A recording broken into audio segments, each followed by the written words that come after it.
Done? Okay. Good afternoon, guys. Welcome to the 6th day of GIAN course on next gen IoT, digital twins, and AI-driven simulations. I hope you all have been enjoying this course. Yesterday, we talked about some of the case studies and how we could solve those case studies using optimization and simulation techniques. So basically, we developed the model in any logistics network optimization scenario. We did couple of analysis there.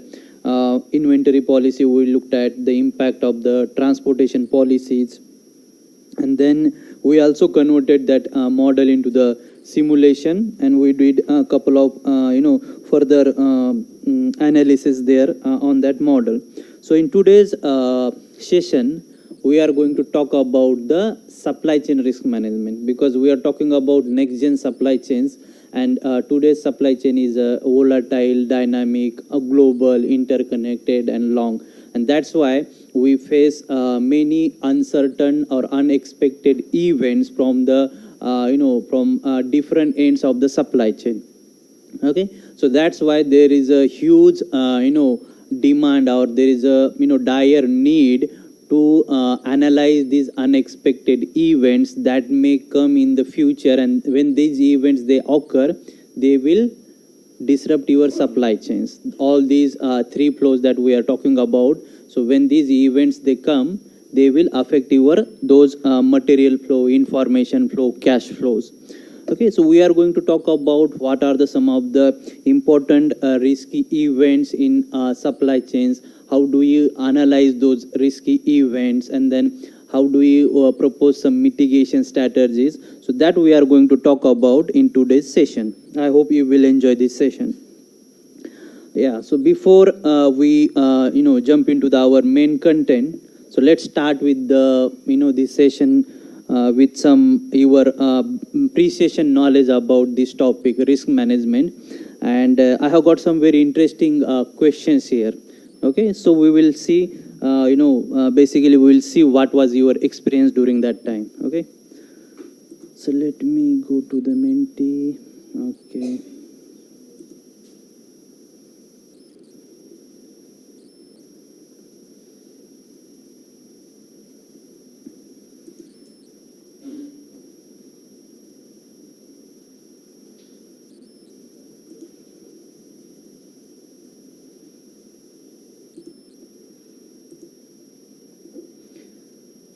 Supply chain risk management, and the purpose of this activity is to get to know how much does you know about the risk management in supply chains. So this is a joining QR code.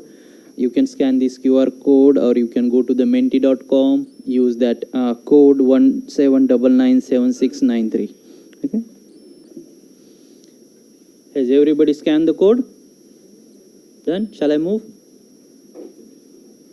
First question, what do you already know about the risk that we are going to find out through this Menti quiz? There are no right or wrong answer, just write the first thing that comes to your mind, and this is again anonymous quiz. Just wanted to know what you have experienced during that time. Okay, did you experience stockouts during the COVID-19 pandemic? If so, what products were affected, and why do you believe those products were out of stock? Because the topic of today's session is risk management, and the recent event, if you look at COVID-19, was the major event that happened into. So during COVID-19 means during the lockdown, first lockdown, second lockdown, third lockdown, what experience, did you experience any stockouts during the COVID-19 pandemic? Yes, then what are those products? Okay, food, some functional products, vaccine, perishable products, medical equipment, needles. Okay, non-veg, yeah, non-veg, basically this was the essential products, all the food products and all those things. Medical, some functional products, oxygen cylinders, yeah, that's true. N95 masks, again, medical devices, medical equipments, then essential products, food related packed products like pasta, some jam and other stuff, sanitizers, yeah, soaps, Okay, so I think we have around 20 students here. Am I right? 5 plus 10. Okay, so I can see 13 students have responded to it.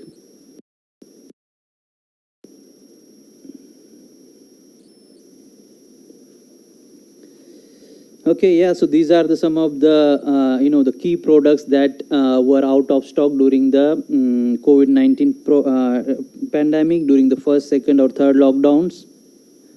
Can you define the lean supply chain now? And what are the some key characteristics of lean supply chain? Have you heard this term, lean supply chain? What is it? What I don't want any standard definition. Whatever comes to your mind when you hear this term, lean supply chain. What does it mean? Or what are the some key characteristics of lean supply chain? Minimizing waste, minimization of waste. Okay, easygoing, flexible with the process. Supplier to customer, not complicated. JIT, yeah. What is JIT? Just in time. Flexible supply chain, agile supply chain, faster production, minimize cost, then again agility and responsiveness. Yes, so these are the some of the characteristics you could say on the lean supply chain.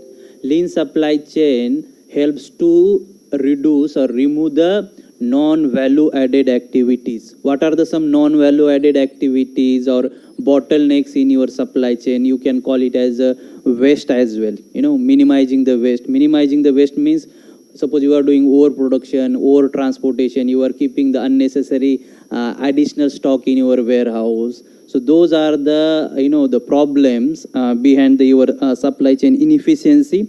So lean supply chain try to reduce those non-value added activities which are not adding any value into your supply chain.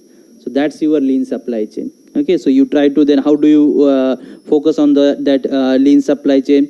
You try to keep only limited suppliers. You try to keep only optimal inventory in your warehouse. Those kind of things. So there was another very interesting term came during this COVID-19, similar to just in time. So what are the problems of just in time or lean supply chain? Tell me. So you define the characteristics. Can you tell me some problems of this JIT or lean supply chain? What could happen, suppose if you are following the JIT? What problems you may face? Responsiveness will be decreased. Okay. Stock outs. Why would face the stock outs? Yeah, because we are keeping only the optimal inventory. JIT lean is not good for the unexpected events. Okay, suppose if you have suddenly demand came from your supplier, you cannot satisfy that demand. Why? Because you are keeping only the optimal inventory, minimal inventory. You are trying to reduce the cost there.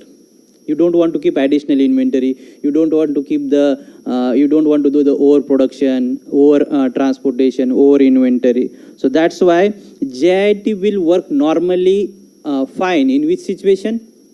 If everything is going smoothly. There is no problem supplier side, there is no problem demand side, your factories are working fine, everything in ideal situation, everything is going well. So during that time, you can go with the JIT.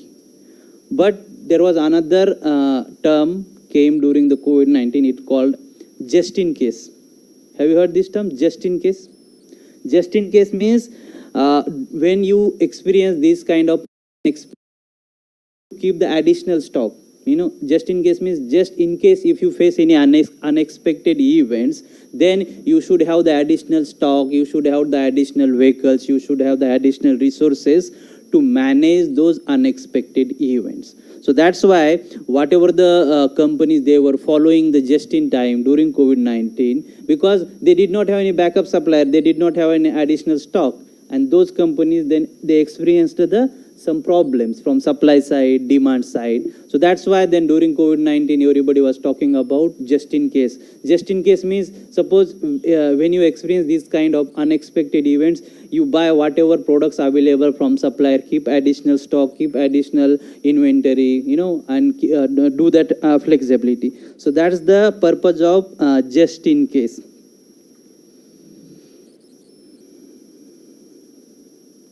What limitation in the toilet paper supply chain caused shortages or slowed recovery? Toilet paper was that not that much was popular in India, but if you look at the Western countries, this was one of the major products affected, which was significantly affected because of COVID-19. Okay, so could you identify some limitations in this toilet paper supply chain? What caused the shortages? What are some reasons behind that? Or in your case, suppose you experienced the shortages of some sanitizers or whatever products you experienced the stockouts. What could be the some of the reasons behind those stockouts? Not only toilet paper, but any, because why I selected the toilet paper, because everybody in most of the countries, they experienced the shortages of this product. EOQ not able to keep up, people boarded toilet papers, production stopped because of COVID restrictions. So yeah, that was one of the reason. Sudden and uncertain demand. So look at these answers, guys. From where the problems are coming, you can identify. Production stopped because of COVID-19 restrictions, means there is a problem at your factory side. Sudden demand and uncertain demand, means there is a problem from your customer end. Sudden spike in demand, again customer end, COVID-19. Limited supplier. Now the problem started coming from your supplier end. Demand is not constant. Supply chain disruption due to lockdown. Again, lockdown means factories, they can't run their factories with the full capacity. Why? Because there was restrictions to keep the minimum 3-meter distance. So majority of the factories, what were they doing? They were running their factories with the 50% whatever the capacity they had.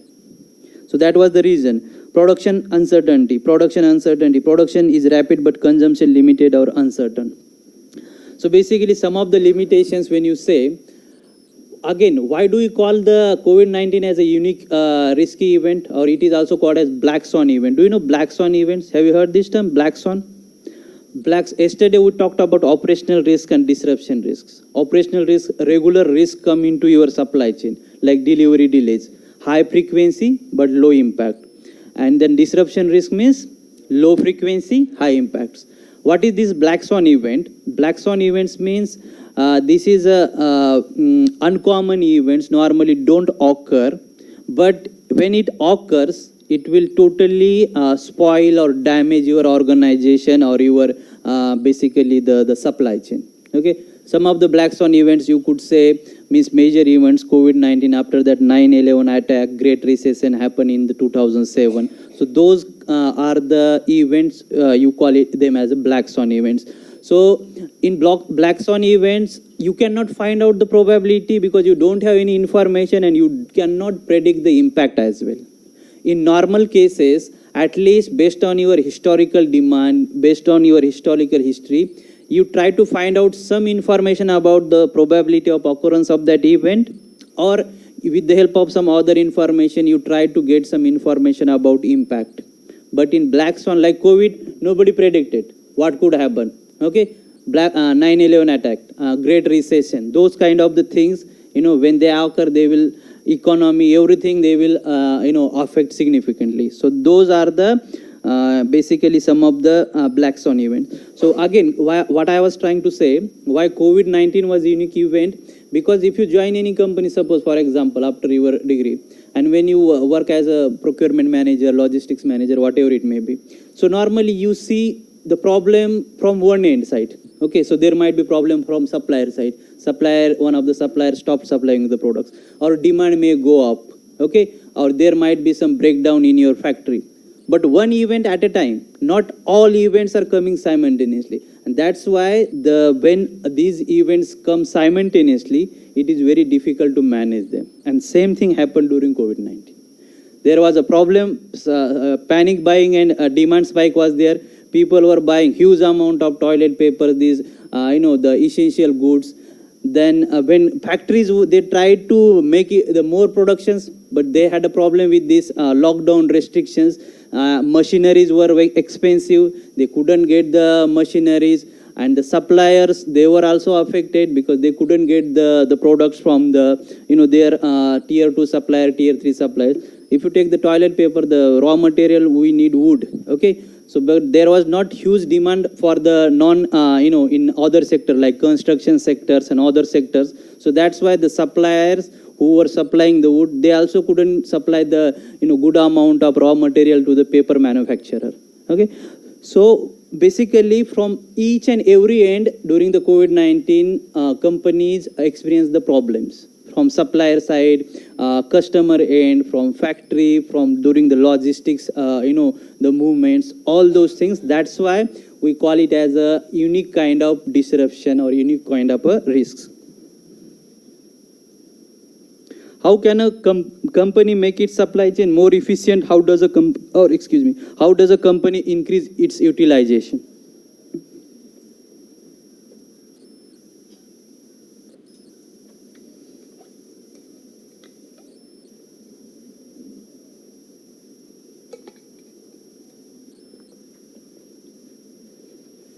How can make your supply chain more efficient?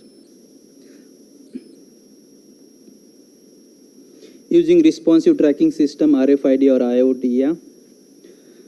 Through RFID and IoT, you will get to know exact demand, exact supply, stock available at different warehouses, R&D forecasting by keeping economies of scale. What is economies of scale, guys?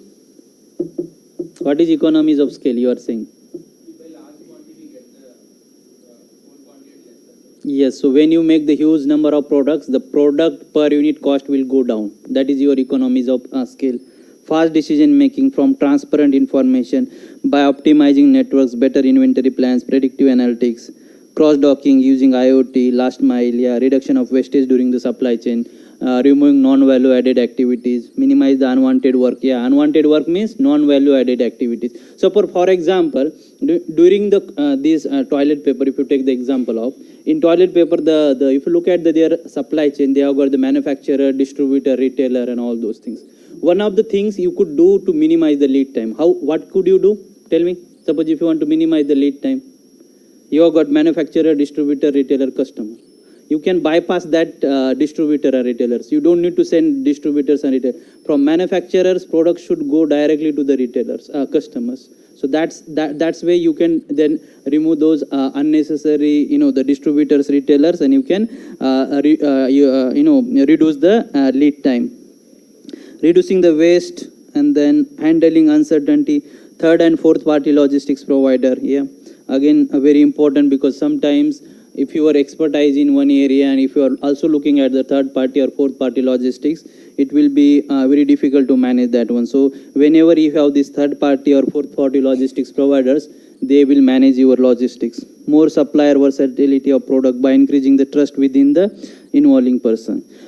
So yeah, these are some of the ways you can improve your efficiency. But another point I would like to highlight here, when you bought the sanitizers or whatever products, did you have so many versions in that product, or did you have only simple kind of basic version during COVID-19?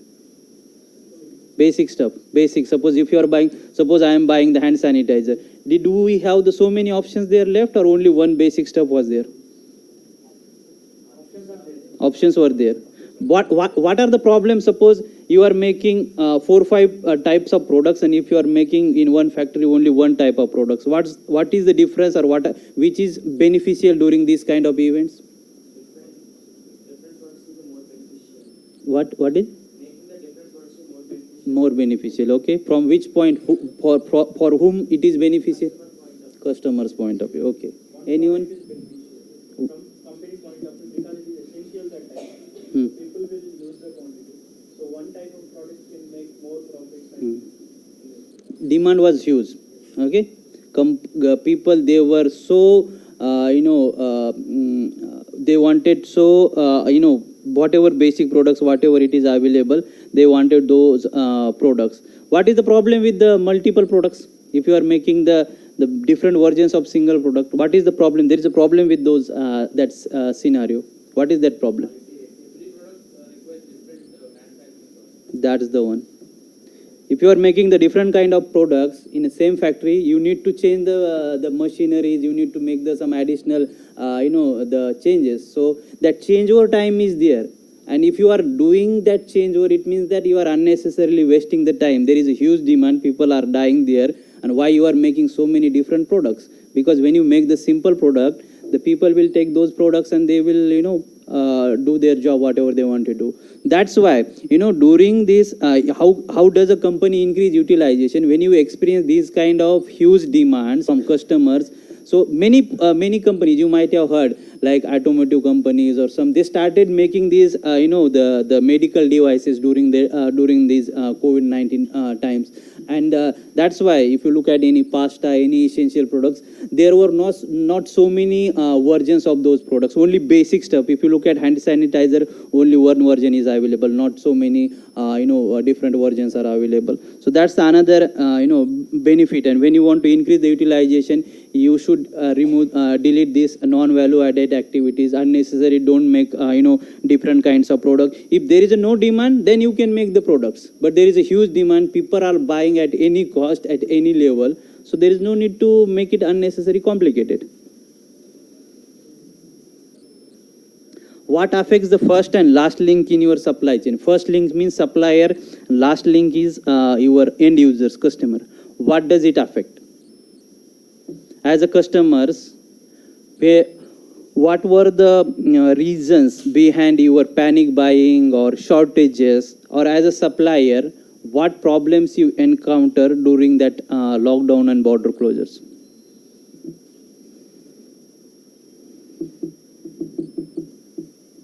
Cost, lead time. So cost, is it for the end users or is it for the supplier? End users.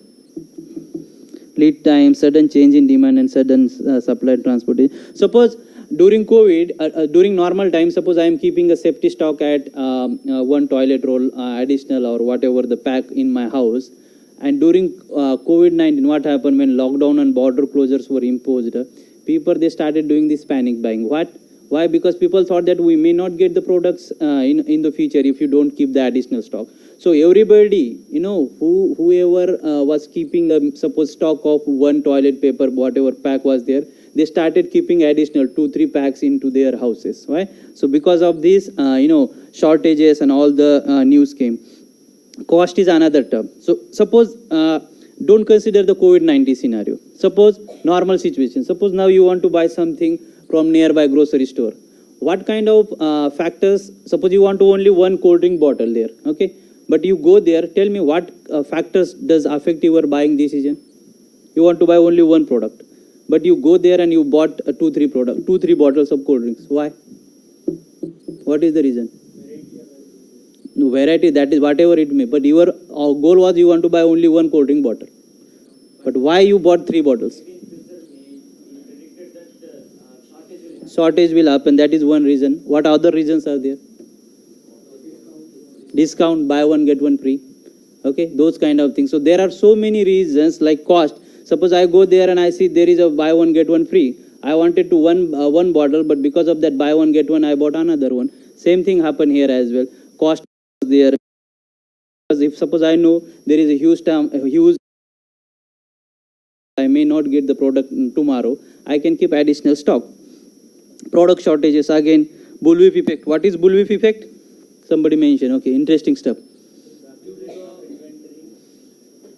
Yeah. Accumulation of inventory in the warehouses because of not forecasting, sir. Not forecasting accurately. Small change happened in between the customer and retailer. Hmm. Before the warehouses and the manufacturer, in between distribution centers, they keeping the more inventory for the future demand. Okay, those are the reasons behind. Okay, you are saying forecasting error. You are keeping additional stock for the future shortage. Yeah, go on. When value for supply is greater than value for demand. Okay. Okay. That Some incorrect information flow from supplier to from demand, customer to the supplier. why is there incorrect information? Like due to discounts and all. There will be like normal time if a person buys only one drink, then discount time it will be 2-3 drinks like because of the rate cost issues. And due to that, supplier the retailer will think that I need more supply. He will give that to distributor. Distributor will think there are so many retailers asking for more, and he will bring more inventory to the DC. And that happens throughout the chain. In that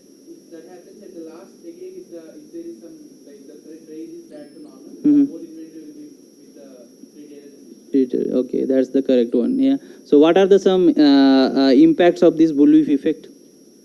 What happens? Unnecessary inventory. What else? Carrying cost. Profit goes down. Yes, because you are unnecessarily paying that inventory cost. What about logistics cost? Does it involve anything? What do you think? Logistics cost will reduce. How? How come logistics cost will reduce? Basically, at each member is doing extra activity. They are keeping extra inventory. When distributor is keeping extra inventory, it means that they are transferring extra inventory, extra products to the retailer. So logistics cost will also go up. Okay. Again, simple example. You already rightly answered the question. So just with the simple example, suppose he is a customer and he wants suppose 10 products. I am a retailer. He came to me, he asked me, can you deliver me the 10 products tomorrow? I take that order. But in addition to that, I have got additional customers. And sometimes when I place the big orders to my distributor, that distributor will give me the discount. That is the another reason. I have my own forecast as well. Sometimes we do the seasonal forecasting, all those things. So the exact order is only 10 products. But how much I order? I place the order of 30 to 40 products to the distributor. Distributor does the same thing. Distributor has got the multiple retailers. They have their own forecasting and then other things because of these discounts, all those things because of lead time. So distributor will place an order of say 100 products to the manufacturer. Manufacturer will make 500 products. What was the exact demand? 10 products. How many products they made? 500 products. And then those additional products will unnecessarily go to the distributor, retailer and all those things. So that's the problem with the bullwhip effect. How then we can solve this problem? That's the topic of our GIAN course, IoT. That's why when you have the IoT devices, when you scan something, suppose you are at the retailer, when you scan something, it will directly send the information that the stock at this retailer, it got reduced by 50%, 10%, and accordingly, distribution center then will make the replenishment decision. That's the use of these IoT devices, RFID, all the when problem comes, all these three flow, material flow, information flow, and your cash flow. When there are some problems or unexpected events happening and these three flows are affecting, it means that your supply chain is not running properly. Suppose when border closures, material was not going from one end to another. Material disruption. Okay. So physical kind of risk, material risk you can say. Tell me the example of cash flow, or how does the cash flow come into your supply chain?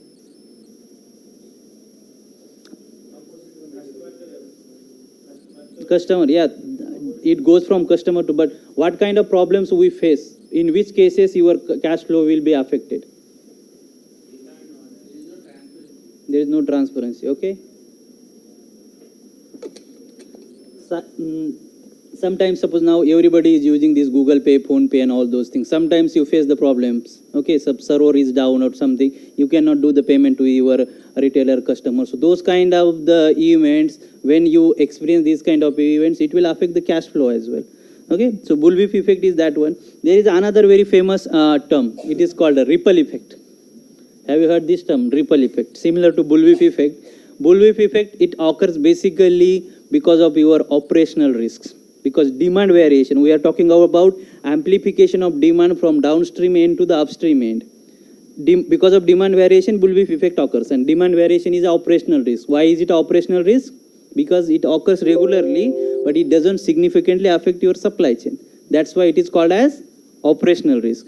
But there is another effect. It is called ripple effect, and it occurs because of your disruption risk.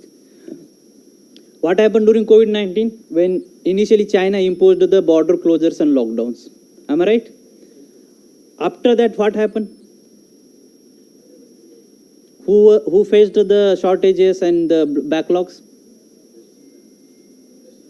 Western countries. Why they faced the Because they are dependent regarding the manufacturers from? But when did they face? Do you think that they immediately faced as soon as China imposed the lockdown and border closure on first day? Do you think that on the next day they faced the shortages? Inventory, safety stock inventory. So suppose today the China imposed the border and lockdowns. After 10 days, your manufacturer experienced the problems. When manufacturer experiences the problems, who will be the next element, component? Distributor. So after 10 days, suppose after 10 days, manufacturer affected, after 15 days, your distributor affected, after 20 days, your retailer affected, and after 1 month, your customer affected. So that's called the ripple effect. Event occurs at one point in your supply chain, and the impact of that event, it transfers to the other members of supply chain, and after some time, whole supply chain will be collapsed or affected. That's called ripple effect. How did personal consumer behavior, reorder points change during the pandemic? How did personal consumer behavior? Why did you do the panic buying? What were the reasons behind that? Or suppose, as I gave the example of this toilet paper. Suppose before COVID, you used to keep the stock of 1 pack of that toilet paper, but during lockdown and border closures, you started keeping additional stock. Why? Unavailability of products, shortages, lead time, inventory shortage fear, products low cost that may increase after some time. Yes, those are the couple of reasons, because sometimes when huge demand is there and supply is low, so obviously prices will go up. Sorry. Thought of running out of stock, made in India, increase in demand, don't depend on a single supplier. Okay, why were manufacturers and retailers slow to react to supply shortages?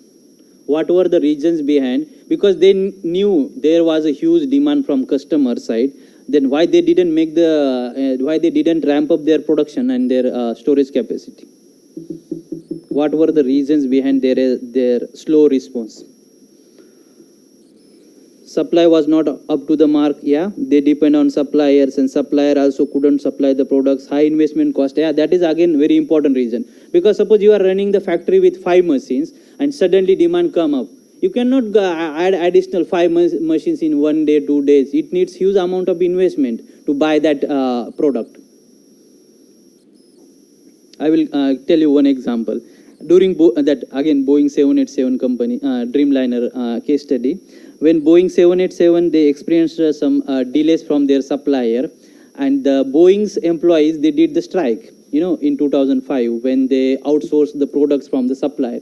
So when the some suppliers, when they realized that Boeing's employees they are doing the strikes. Okay, so they thought that we don't need so many employees here. One of the suppliers of Boeing. Why? They thought that our main manufacturer, they are facing some strikes, employees, so they don't need the products on time. What we do with these so many employees? They, basically laid off some of their employees. And then when Boeing wanted the products, they did not have the sufficient capacity. So basically, because of the main OEMs or manufacturers, these suppliers, they changed their decisions due to globalization, disruption in supply chain because of investment. Yeah. What short-term actions did manufacturer and retailers take to address shortages? Did you experience any actions taken by the manufacturers and retailer to deal with this panic buying and shortages? One of the actions you could say, manufacturers, they were making the only basic products. They were not making the so many versions of those products. But what about retailers? Did you notice anything from retailer? I noticed something because I had a problem. So I noticed safety stock, ramp up production, more focus on local distributors, local suppliers, local demand prediction, online platforms adoption. But there was something I'm looking. Happy hours concept. What is this happy hours concept? I don't know basically. I knew something related to this hours, but I don't know happy hours. More discount. Really? Happy hours. I don't know. Did you experience this kind of things in India? Because I was not aware. Okay. Basic product, retailer safety stock, consumer needs, local supply, they buy from somewhere, buying large quantities from supplier, keeping sanitizers and masks. I am looking for one specific answer. Retailers, they kept the cap on how many products you can buy. Have you had this experience here? Like when I was in UK, I could not buy more. If I want to buy the suppose sanitizer, if I visit the retailer, it was allowed only to buy only one sanitizer per customer. Okay, so I don't know those kind of actions retailers have taken so that those products will be available everybody. So that was the reactions. And then happy hours, there was another concept in Western countries. The evening times they had kept for the vulnerable elderly people. 2 hours slot was there. During that time, only the elderly and vulnerable people could visit the grocery store and they can only buy. Okay, and rest of the time, normal people can go and buy those products. Those are some of the actions taken by the manufacturers and retailers. Name companies that experienced the positive outcomes during the COVID-19 pandemic. Many companies, they experienced the losses, billions of losses. But there are some companies who experienced the benefits. Healthcare sector, pharmaceuticals, yes, gone. Surgical, okay, technology. Food sector,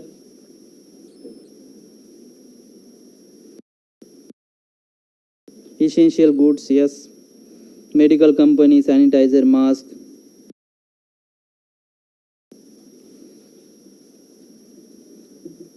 Yes, serum, the vaccine producers, they made huge billions of pounds USD during that time. Okay, so another one example I can give you. So all pharmaceuticals are fine, but I think on first day I have shown you about one video of Ocado, online grocery retailer. So that grocery retailer Ocado, you can Google it as well. That is a very small player in the UK market. And why?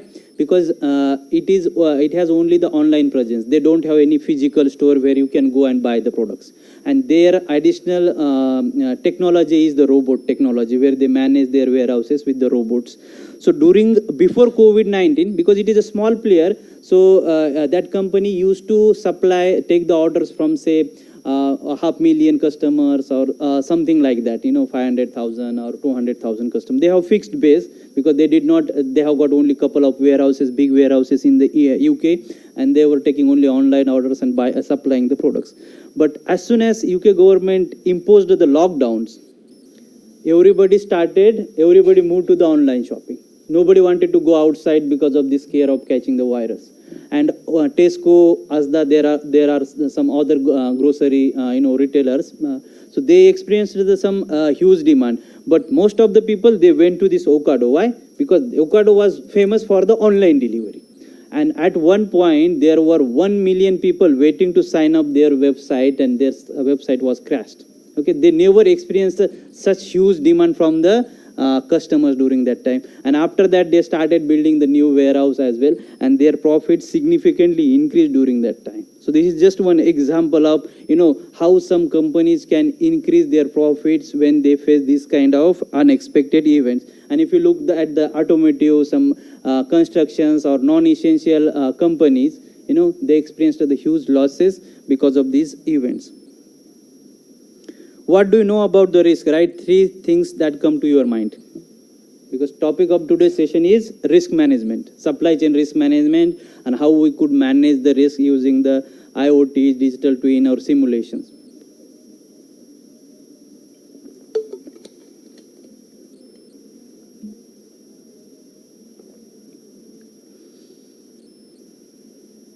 Solution, measurable quantity, okay. When do you hear this term, risk, what do you think? Okay, uncertainty, measurable term, variance. I am looking for some specific answer. Disruption, risk, time depends. Uncertainty, risk mitigation, variance. Okay. I give to, okay, potential financial loss. Okay, potential financial loss. Do you think that every time we experience the loss because of this risk? Or do you think that we can get some profit as well because of risk? When do you when do you get the profit? To create the shortage of the product, we increase the price of the product. Intentionally, artificially creating that one. But do you think that during COVID-19, Ocado, did they do something like that? No. They didn't do anything. When it comes to education, Hmm. the offline close. Huge profit. So basically, it depends on your approach. Okay, if you take the proactive approach, suppose during COVID-19, some companies they did not have like what you said, they did not have any online presence. They had only the the physical stores. But as soon as they learned some these online platforms, they converted their online physical store in online deliveries, and after that they made huge profits. Okay, but if you don't take that proactive approach, proactive action, you may experience the loss. So that's the reason. So when, as a human tendency, when you hear this term risk, first thing comes in your mind, risk means loss. Don't go with that one. Okay, but if you take some proactive action, then you can convert that risk as an opportunity, and then you can make the huge profit from that one. Okay, so this is fine. What are the some notable risky events happen in the recent times? Notable recent risky events that affected your supply chain or a majority of the companies. First thing is obviously COVID-19. What else? I told you a couple of events, I think in last 2-3 sessions. Ukraine-Russia war, forest fire in Australia. Okay, there was another fire recently, which Los Angeles, LA.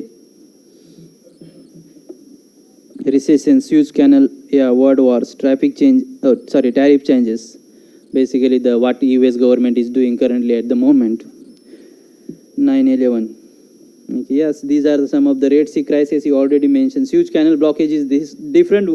Suez Canal, when that Evergreen ship was stuck, but the recent attacks on the cargo ships in the Red Sea crisis. So that is another the major event. Okay, so that's it for pre-selection knowledge. Now let's move to our main slide desk. So what we are going to do now, basically we are trying to see some risk scenarios in supply chain and operations management. We are going to learn how we can use simulation technique or optimization technique to solve these risky events in supply chains or to address them, simulate disruption and evaluate recovery strategy. This is really, really important. Okay, yesterday or day before yesterday, you were asking, suppose your supply chain is working fine, okay, and now this COVID-19 started. And because of this COVID-19, one of your suppliers stopped supplying you the products. What would you do now? You go with the backup supplier, you have that response strategy. But first thing what you will do, you will try to optimize your network, your supply chain with whatever the given number of suppliers are there. So basically out of those 3-4 suppliers, one supplier you remove, and you try to manage your supply chain with the available suppliers. Okay, or sometime if you want to add the additional distribution center, you can add the additional distribution center, and then you run the model basically. So those kind of what if scenarios you could simulate in the simulation, and then you can make the data driven decisions, optimize decision making, explore practical application in global logistics networks. So journey of a t-shirt, this is again very interesting video. So let me play it so what you want to do basically, we want to watch these videos and we want to answer what does the company want to achieve in this supply chain, what are the key decisions that have to be taken, and where is the presence of risk in this supply chain. Let me see if it works.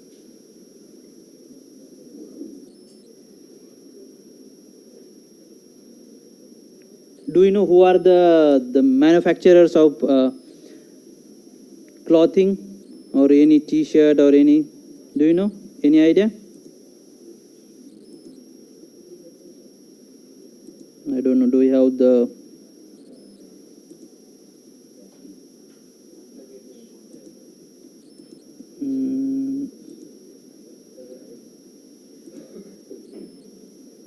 so it's working.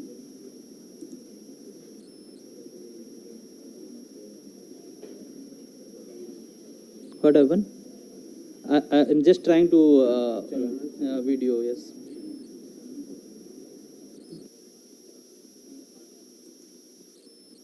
It's still loading.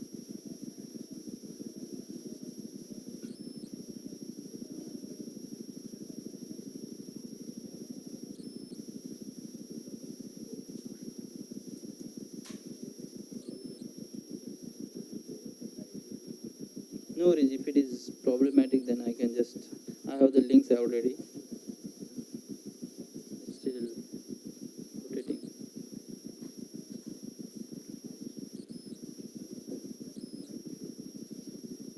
Don't worry, yeah, I will manage.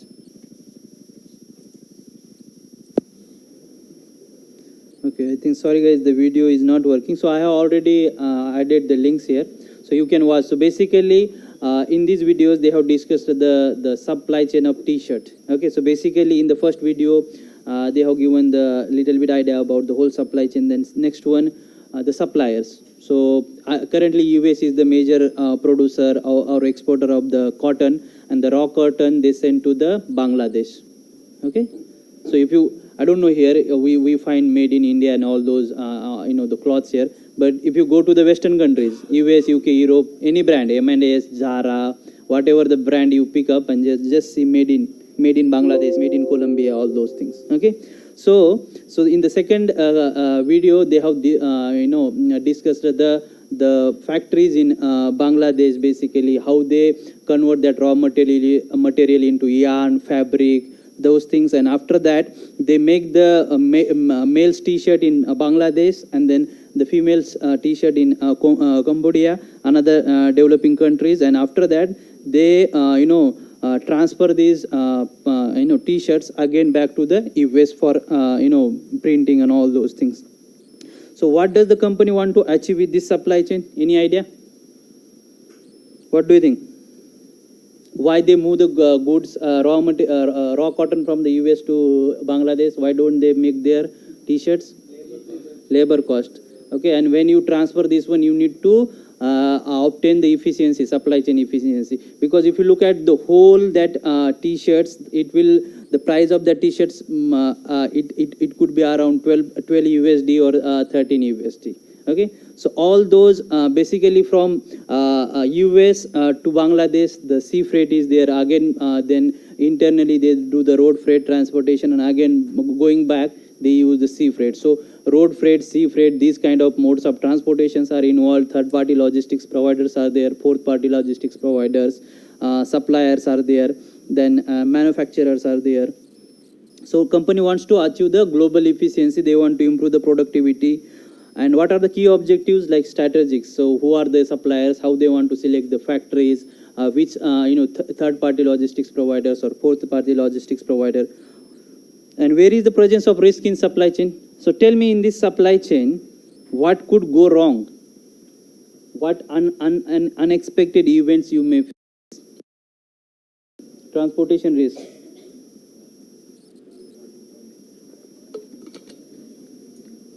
Let's start with the farmers.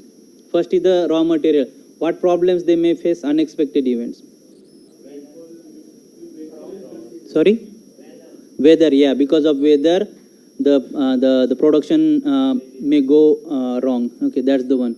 Weather like drought, flooding, all those things. Then when they are transferring from US to Bangladesh, something could happen during that transportation, sea freight. That's the unexpected event. What could happen in the Bangladesh? Labor strike or some machine breakdown. Did you know in the history of this fashion sector, one of the major incidents happened in Bangladesh in 2013? What was that event? Any idea? There was a 5-story building, Rana Plaza building. Name of that building was Rana Plaza. It was outside the Dhaka, the capital. So it was collapsed in 2013, and around more than 1,200 or 1,300 people died in that incident, and more than 2,500 or 3,000 workers got injured. What was the reason behind that? In that factory, at the ground floor, there were a couple of shops, banks, and all those things. Second, third floor, all these 5 big factories were there, and they were making the products, clothes, all those. These are for the big retailers located in western part, US, UK, and other things. So problem happened because that building was, they established on the ponds. Basically, the foundation was not good, and they had a permission only for second or third floors, but they illegally built the fourth and fifth floor.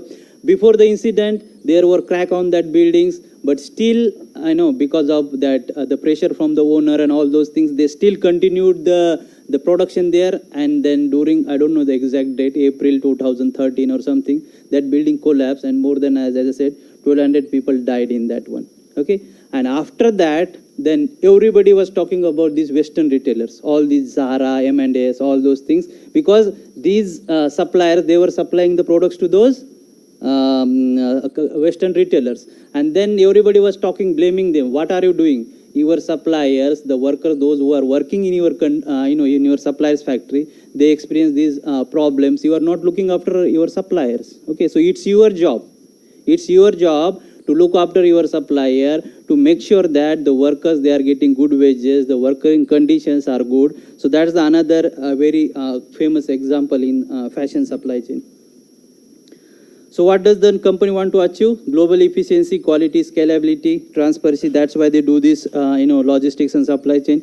Some of the decisions, short-term decision, order allocation, production, medium-term demand forecasting, production planning, long-term choosing suppliers and reasons for raw materials. Scope of risk, farmer side, weather-related, drought, flooding.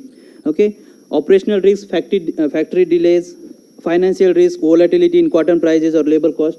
Something happened in the Bangladesh recently. What was it?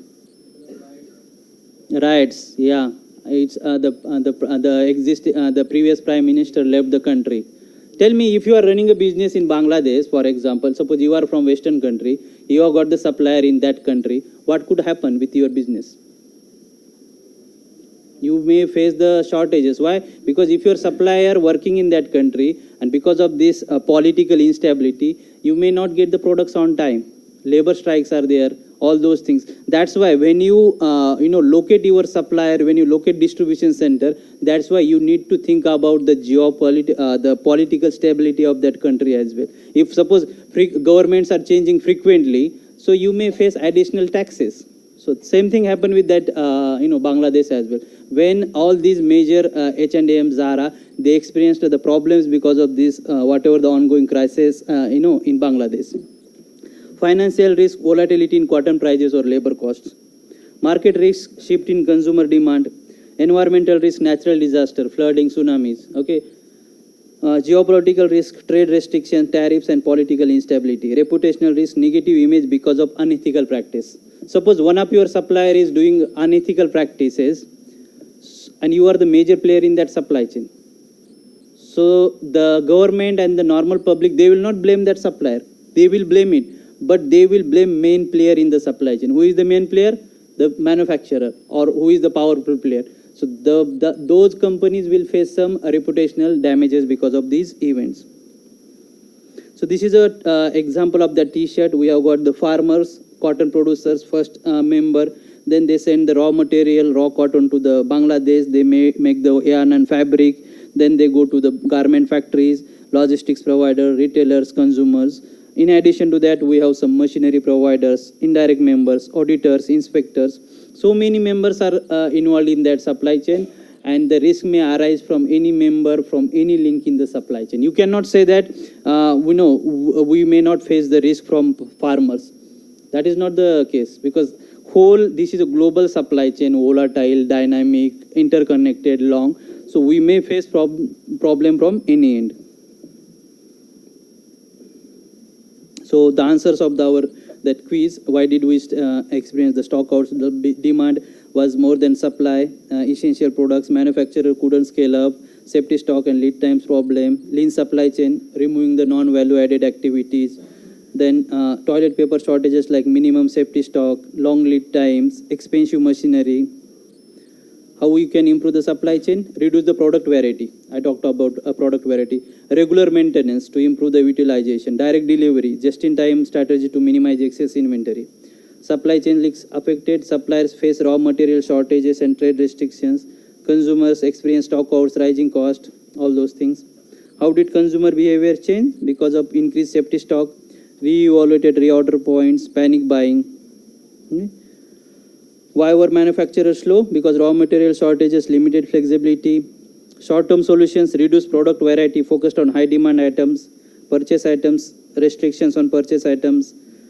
And what is the role of digital supply chain in this one? Tell me. You experience this problem. What is the role of digital supply chain? or digital transformation or digitization in this network? Okay. Yes. So the improve visibility. In order to improve the visibility, you need the IoT devices, RFID sensors. If everybody is using these IoT devices, you don't need to manually inform your suppliers, your distributors, all the timely information. That is again very important when you are saying timely information. Suppose you are informing your distributor, retailer, but that timely nature is not there. You are delaying while sharing that information. So how can then that retailer or distributor make the data driven decisions to optimize the supply chain? So timely and accurate information. Whenever the members in supply chain, when they get this information, they will make their decision based on that timely and accurate information. Integrating using IoT, AI, cloud computing, and 5G. Again, when you want to transfer the information, you need that communication network. So 5G, cloud computing, again, you need to store the data. You cannot store this, transfer this data, whatever information in normal form. That's why you need cloud computing. Again, AI, artificial intelligence, means with the help of that information that you receive, artificial intelligence will use some algorithms to optimize the network. Suppose you know that you have a problem from one supplier, AI tool will find out the solution considering all the current existing resources. Enhance visibility and real-time decision making across supply chain silos. So what is the scope of then supply risk in this supply chain? We know the supply chain now, from supplier end to the customer end. So what is the scope from where the risk may come in your supply chain? So risk can be induced by the unexpected events on the demand side. Demand side means from your customer, sudden panic buying, okay, or demand may go down, or the distributor side problem, retailer side, or supply side, supply shortages, or suppose quality is not good, lead time is more. Within the company itself, suppose workers, they started doing the strike, or frequent machine failure, or breakdowns, or cyber attack on your IT system within your factory. So that's the risky events within your factory. From the perspectives of both process and control, and finally the environment. Environment means in which your supply chain is operating. Suppose your supply chain is local supply chain, you may not face that much of external risk. External risk means whatever the man-made disaster or natural disaster, from weather or strikes. So basically, in simple words, what is risk? It is an uncertain event or condition, and when it occurs, it has a positive or negative effect. Again, listen this definition. Normally, when you see the risk, first thing we see negative effect, losses. But if you take the proactive action, you can take that as an opportunity. That's why it has a positive or negative effect on a supply chain performance. Your profit may go up or your profit may go down. That's called unexpected events. So you can see some example like COVID-19, then the evergreen stuff, sheep stuck, then some accidents. So there are three important stages of risk management. First one is the risk identification. Once you identify the risk, then risk analysis, assessment, and then third one is the mitigation. Some of the recent global events. How COVID affected the BMW, Honda, Toyota suspend UK car production. Why? Because of the lack of component shortages from supplier, then problems within the factory. Red Sea crisis attacks, you can see delaying goods and pushing up cost, firms say. And recent fire, as I said, LA wildfires among the costliest in recent history. You can see how much lost they in that fire, 135 billion to 150 billion USD. And this is the one of the example, recent example, political crisis happened in the Bangladesh. H&M, Zara face major disruption as Bangladesh garment factory shut down amid political crisis. So that's why when you locate the supplier, when you locate the factory, one of the criteria is geopolitical stability of that country. If country is not stable, you may face unexpected, because you are doing the strategic decision long term. You are not doing the operational or medium term decisions. Once you open the factory, you cannot change the factory location of that in next 1 year or 2 years. Why? Because you make the huge investment there. And that's why you need to consider all those factors while making this kind of decision. UK manufacturers face higher cost as Ukraine crisis hits supply. Ukraine is major supplier for the minerals, metals, and the food grains as well. So when this Ukraine-Russia war started, the prices in the international market, fuel prices, metal prices, it started increasing. So that's the another unexpected events you could say. Any doubts?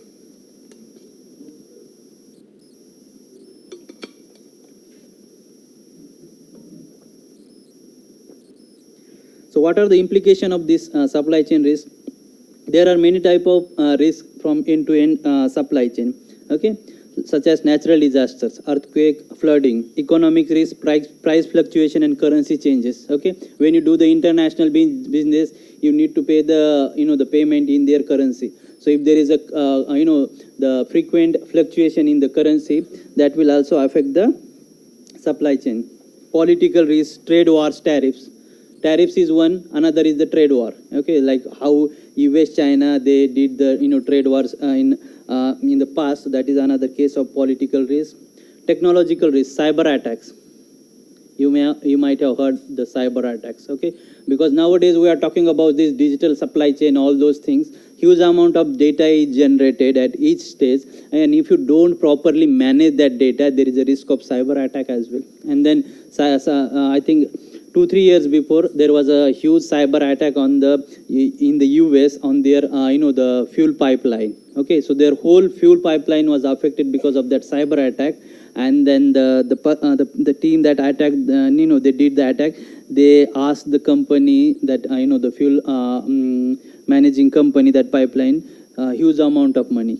Okay, so those kind of cyber attacks. So basically, when you generate huge amount of the data, you need to make sure that your data is safe. Nobody can attack your data. All the personalized information, all those things you need to keep safe. And that's why this blockchain, all those advanced technology, they make sure your data is secure and you may not face this kind of cyber attacks. Yeah, go on. What kind of cyber attack was on fuel pipeline? Yeah, so fuel pipeline means they had online systems to manage the fuel, crude oil in the US. And then one of the the gang, they attacked the online platform, and whole the pipeline, basically their online system was affected, and everybody facing the problems, fuel shortages in the US. And then you can Google it on as well. And then the team, basically the gang who attacked that the online system of that fuel pipeline, they asked huge money, and in fact that company paid the money as well, because they did not have any problem. There was a huge shortages from customer end. Operational risk, supplier failure, geopolitical risk, conflicts such as wars or civil unrest. So what are the characteristics of risky events? Probability, duration, and severity. First thing we will talk about probability. What is the likelihood of occurrence of that event? Okay, probability of occurrence. Then the duration, how long that event will be there, like 1 day, 2 day, 3 day. Severity, whether it will significantly affect your supply chain or it is a minor impact. Okay, if there is a supplier delivery, half an hour delivery, so it doesn't matter. Okay, so that's half an delivery. So severity will greatly vary as per the products. Risk will be sensitive to the context of the company. Context means your suppose company is local company, your suppliers, distributors are local, you may not face so much risk from the from environment, external environment, its markets and its position in the chain. So the permutation and combination of risks such that the few generalization apply. But it is very difficult to find out all the unexpected events in your supply chain. Why? Because sometimes you don't have the sufficient history available. That's why you cannot predict or you cannot find out some unforeseen or unexpected events. Okay, so that's why what we do, we see the historical data available in your company. Suppose you have got the 5 suppliers. Okay, you see their performance in last 1 year, 2 years, and then you predict whether which supplier will be problematic in next year based on their deliveries, based on the quality they supplied to you. But suppose sometimes if you hired the new supplier, how could you find out whether this supplier will be problematic next month, next year? We don't have the sufficient amount of data. Okay, so based on the historical data, based on the the past data, you find out which event may occur in the future. So again, AI-driven simulation, we could use the any logistics to manage these risky events. So far we know how to model the risky event, how to model supply chain in this software, but there is a way to create the unexpected events here. Suppose you have supply chain of supplier, manufacturer, distributor, and customer. Now you want to check what happens if my manufacturing plant is closed for 1 month. You could do here. You could close that manufacturing plant one month, okay, and then you see the impact on your profit, cost, and all those. Suppose there is a problem in the transportation link. If one of the road network is affected, one of the route is affected, and you want to visualize what will happen when that route is affected, you can do there. You can add the unexpected events and you check the performance, whether your profit will go down or your profit will go up. Those kind of things we could do here. You can see some risk analysis here, okay, and what if baseline scenario, comparison scenario. Ericsson Sony case. Yesterday I talked a little bit about Ericsson and Sony, okay. Again, very famous case study of risky events, what happens when you depend on the single supplier. So how Ericsson become the Sony Ericsson.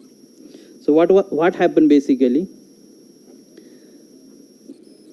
Ericsson and Nokia were the two biggest players in the communication industry during 2000. Okay, Nokia had a multi-supplier strategy for the microchips, semiconductor chips. They had the Philips and other suppliers to get the semiconductor chip. Ericsson had only one supplier. Which was that supplier? Philips.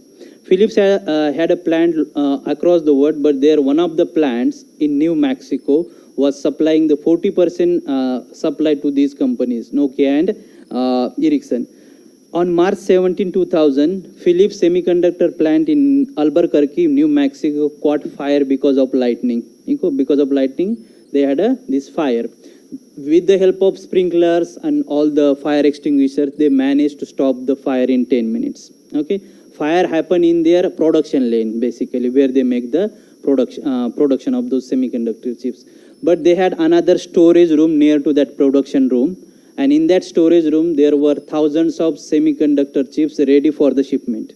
Okay, and when they started sprinklers to stop the fire, because of that smoke and water, what happened? That smoke and water enter into that storage room, and they contaminated those thousands of chips stored into that the storage room.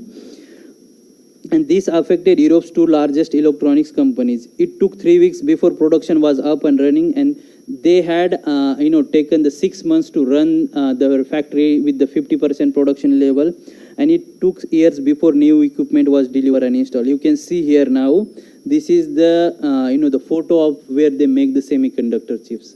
As I said yesterday, if you look at that the semiconductor production room, it is 1,000 times cleaner than your operation theater in hospital, because if any dust or something enters into that one, the whole chip will be affected. So that's why, and you can say now this whole smoke enter into that the storage room, it has significantly affected those stock. Then what was the responses of this accident? Nokia immediately recognized the threat. How? Because they were getting the regular updates, weekly updates from the Philips.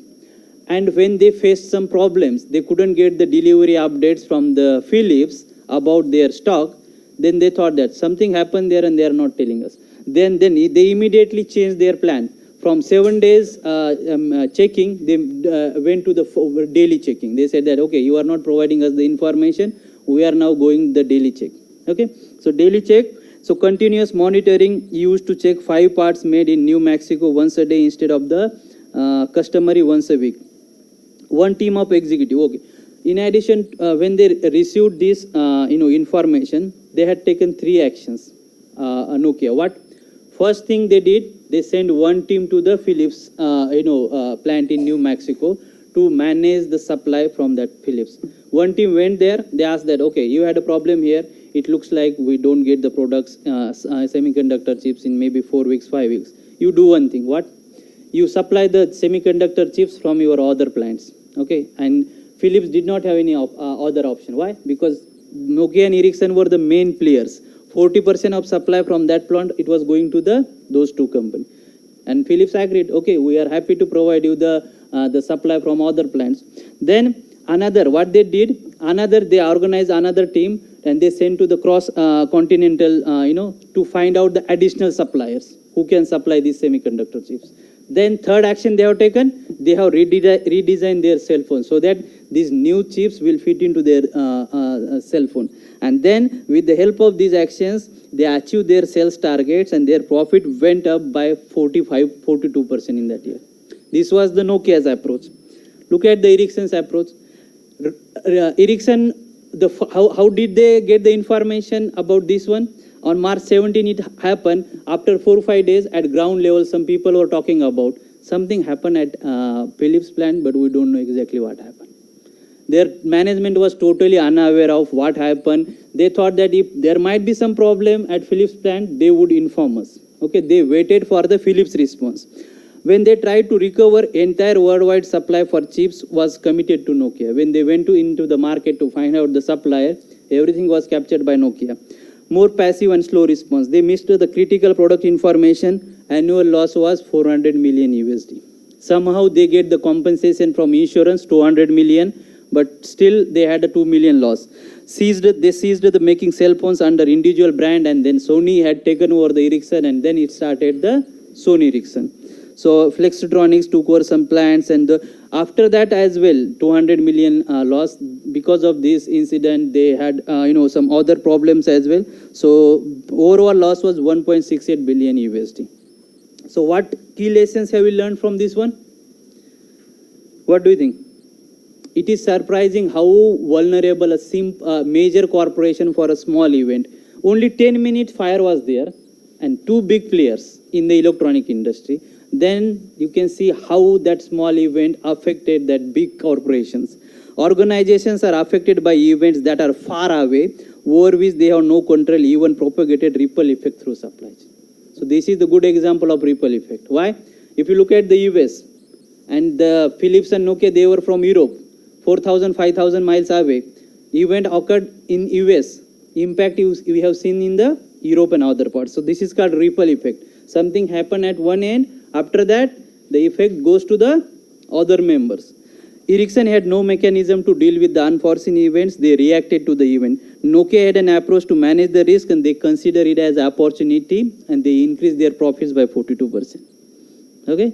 So it depends on the company's approach or manager's approach, how you can take that proactive action. Okay? Suppose if you know something gonna happen, you take that as an opportunity, you use your backup sources, backup resources, and then you can make some profit from that one.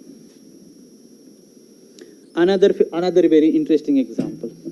How many of you drive the car?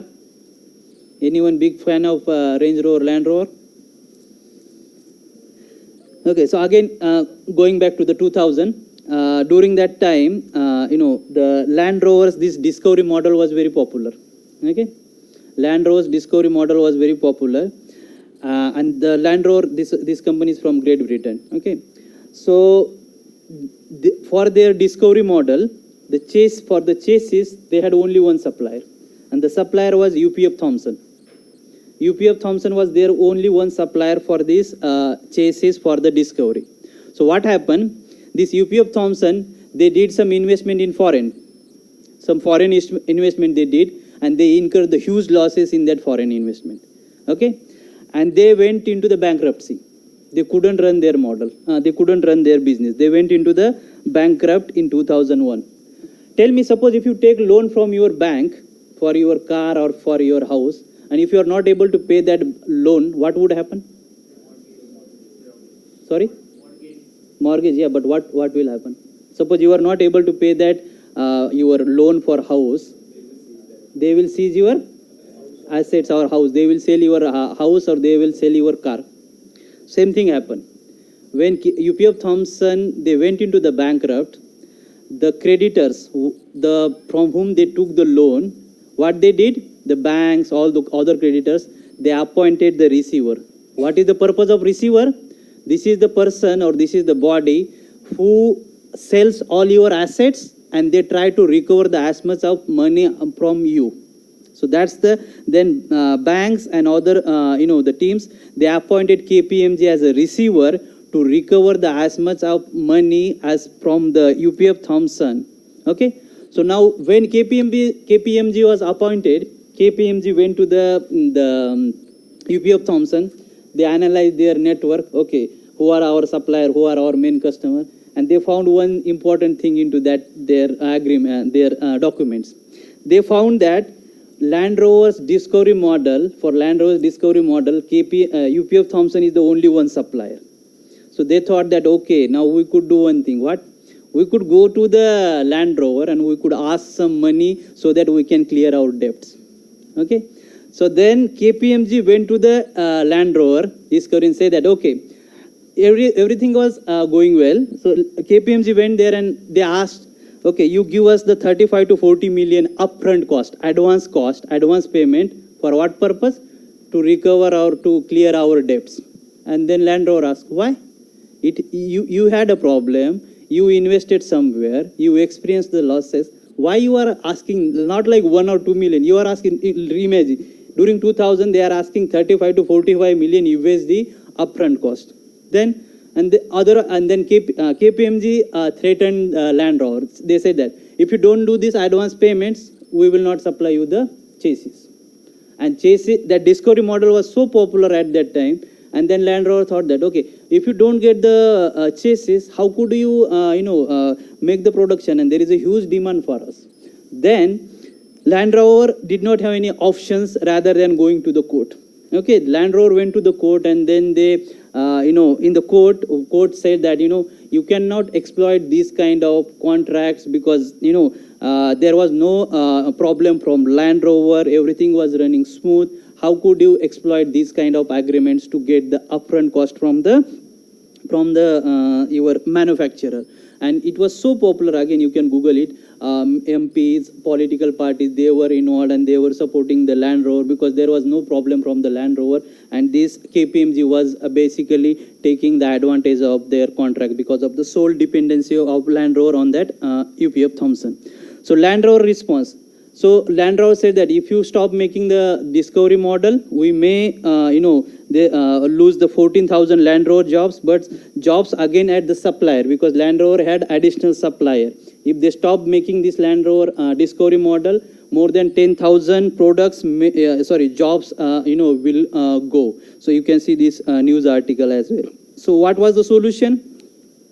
So Land Rover secured a temporary code injection to keep supply going. So court ordered that you continue the supply, and meanwhile Land Rover went to the additional company and they asked to buy the UPF Thompson. But somehow arranged a Mayflower Corporation to acquire the UPF Thompson, prevented the production shutdown and layoffs. But somehow they paid some 10-15 millions to just advance payment because that was their main supplier.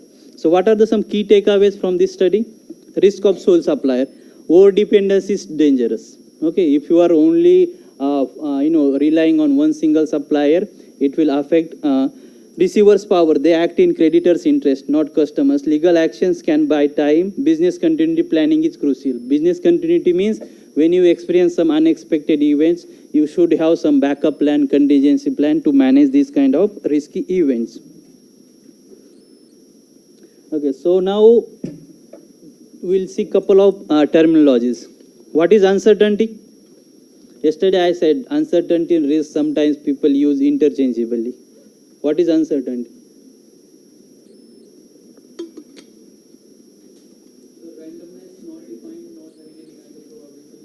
Randomness, okay. Not having any kind of probability, okay. Anyone else? What is the difference between uncertainty and risk? Okay. Not a measurable, yes. Some people use risk and uncertainty interchangeably, but there is a clear difference between, if you look at the books and the academic articles. Uncertainty means that we can list down the events that may happen in the future. Okay, so we can say that tomorrow there might be rain or there might be some accident, something like. We can list down these unforeseen events based on your whatever historical information data available. But you don't know whether exactly that event will happen, and you don't know their probability as well. So that's your uncertainty, lack of knowledge about something. Okay, so that is your uncertainty. It is a non-measurable. In t-shirt example, some uncertainty is factory delays or trade restrictions. They may come. You can list down these events. Trade restriction is there, strike is there, something is there. But you don't know whether that event will occur, and you don't know their probability as well. So that's your uncertainty. What about then risk? In risk, you can list down the events and you know their probabilities. How do you know the probabilities? What are the ways of finding out the probabilities?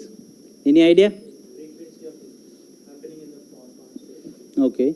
Frequency of, how many times that event occurred in the past, do you mean? Okay, that's correct. That's the one way of calculating the probability. What is the another way of calculating the probability? Have you heard this theoretical probability, where you don't need any knowledge about that event? What is, suppose I asked you, in a normal year, not in a leap year, what is the probability of having two people, whether their birthday is coming on the same day? What is the probability? What is the probability of having two persons' birthday on the same day in non-leap year? 1 by 365. Do you need the historical data for this? Do you need anything else? Common knowledge. Just based on the common knowledge, you can find out. That is called theoretical probability. The one you said, it is called practical probability. You need the historical data. You see how many times that delay happened in the past based on the total delivery. Suppose you have got one supplier, and in the last 1 month they made the 30 deliveries. So 30 deliveries, but out of that 30 deliveries, 20 deliveries were delayed. So 20, how many time event delayed deliveries? 20 divided by total deliveries, 30. So that will give you the probability that may happen in the future, delayed delivery. Third one is the, what is it? Expert's opinion. You go to the experts and you ask, okay, this is the event. What do you think that what is the probability of occurrence of that event, and what is the impact? So best, suppose if you have got good amount of experience, 10 years, 15 years, you can tell that, okay, this is the probability, low, medium, high, and this is the impact, low, medium, and significant. So those are the ways to find out the probabilities. So difference between risk has some quantitative measure. For likelihood of future risks are measurable, uncertainty does not. It is not measurable. For example, when suppliers say that a delivery of material should arrive within 3 days, this is uncertainty. It may come, it may not come. Okay? But when they say 90% of deliveries will arrive within 3 days, that is a risk. Because in that 10%, you may not get the delivery. So that is your risk. Risk, you know the... So here you can see the very interesting graph. On x-axis, outcomes, and then probabilities. What is uncertainty? Known. Results known means potential events. You know the outcomes. You can find out, list down the outcomes, but you don't know the probability. That is your uncertainty. What is risk? You know the outcomes, you know their probabilities. This is your risk. What is the ignorance? You don't know the, basically the events, potential events, and you don't know their probabilities. That is called ignorance. Ambiguity, you know the probabilities, okay, but you don't know the outcomes. In the share market, sometimes you can say the probability, 50% chance market will go up or down, but you don't know exactly. Okay, so that's the one. Risk, you know the possibilities and the odds. Ambiguity, you know the odds but not the full impact. Uncertainty, you know what might happen but not how likely. Ignorance, you don't even know what you don't know. Ignorance. Risk definition. Risk is an umbrella term with two important components. First one is the opportunity, which is a risk with the positive effects, and the second one is the threat, which is a risk with the negative effects. It is an effect of uncertainty on objectives. So if you see some definition, as I said, this is an uncertain event or condition. When it occurs, it has a positive or negative effect. Okay, so effect means effect of uncertainty. Risk occurs because of uncertainty. Suppose I know everything, what will happen tomorrow, everything. Is there any uncertainty? No. Everything is, we know everything. there is no risk may not come there. Okay. If it is an effect of uncertainty, it is an effect of uncertainty on objectives where risk can both be positive or negative, profit or loss. Uncertain event or condition, if it occurs as a positive, I already discussed. Some definition like Christopher and Peck, they mention that possibility of an event or combination of events that will disrupt the normal flow of goods or services. What are the three important flows? Material, information, money.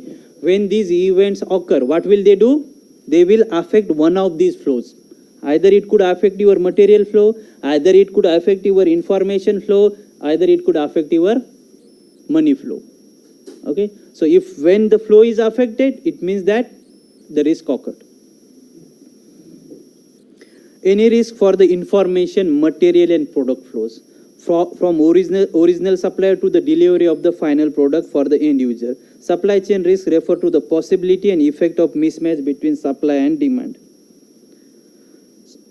So you might have heard these terms, robust and resilience, like in the news article, India, US, 12 other IPEF members in supply chain resilience agreement, or something like America needs a robust and resilient supply chain for semiconductors. Europe needs more robust optical fiber. UK takes action to boost supply chain resilience. What is this robust and resilience? Why they are saying robust, resilient sometime? What is the difference? Robust means it is capable of handling multiple complex scenarios which are not known. Handling complex scenarios which are not known. Okay. Resistance to uncertainties. Okay. That's your resilience. That's your resilience. And what is robustness then? Resistance to uncertainties, somebody is saying resilience. So what is robustness then? What is robustness?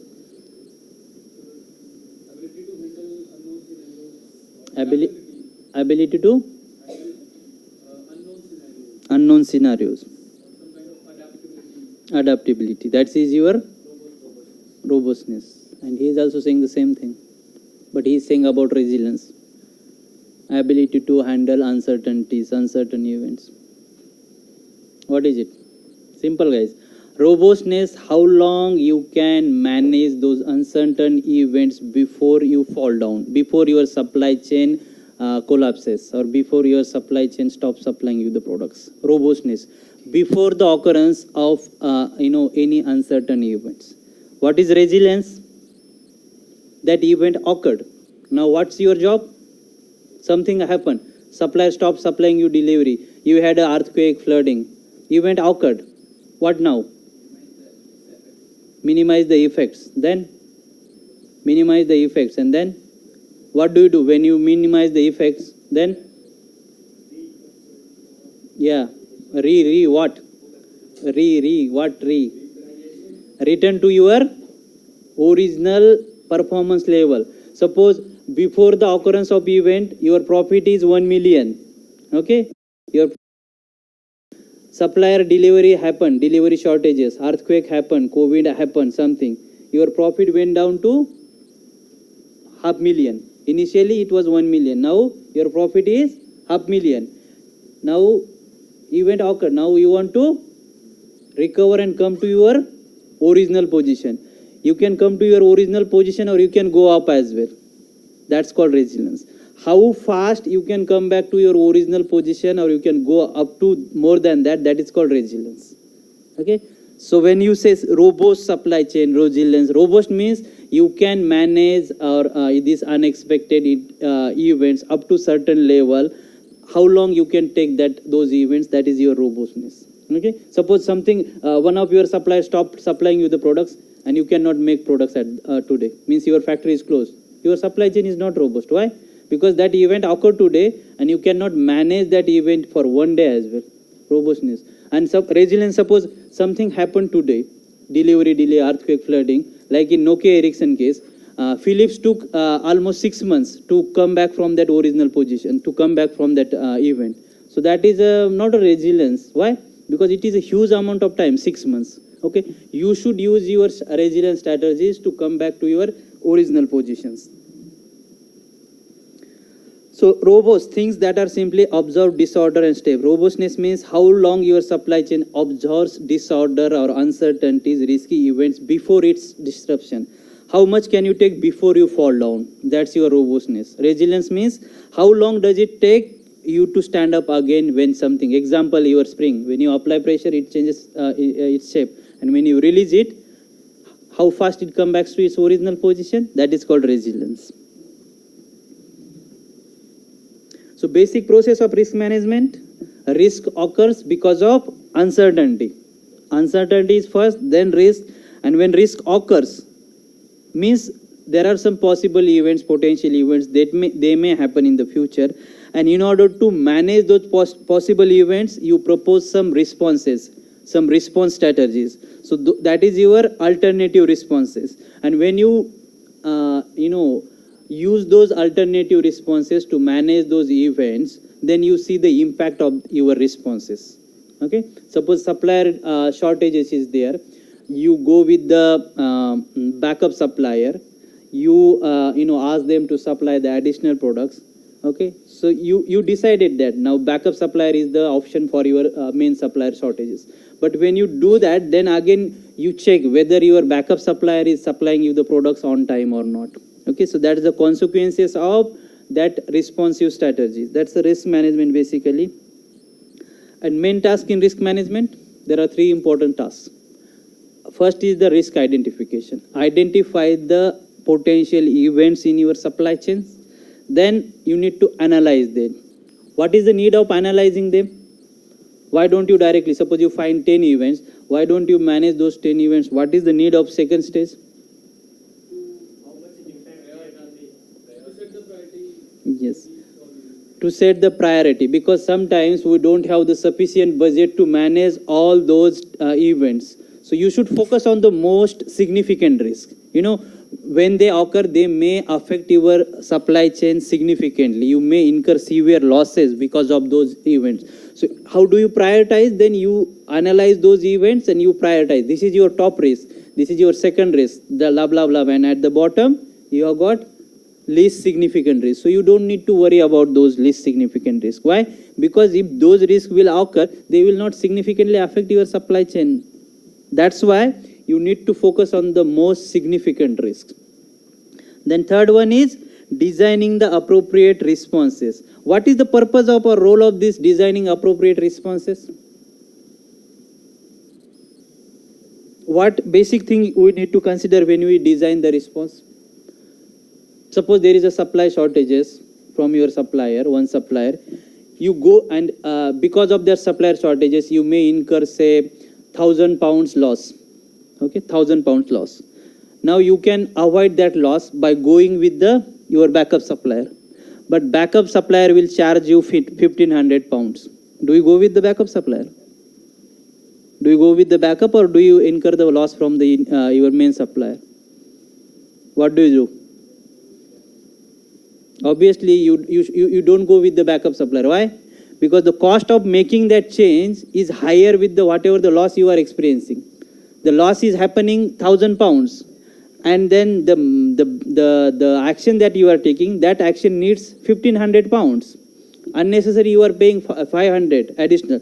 That's why when you design the responses, you need to consider so many factors. What is the time? What is the cost of making those changes? And if it is giving some benefits, then only you should design or you should go with that option. Okay, we cannot blindly go with backup supplier, because obviously backup supplier, they know that main manufacturer is experiencing some problems, so they may charge some additional amount for supplying those products. Okay, so now we'll take 10 minutes break and then we'll return, because this is the first part of risk identification. We'll start in the 10 minutes. Okay, any doubts, any questions?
Is everybody back?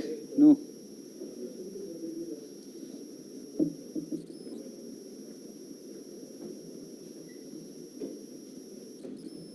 Where is Venkat?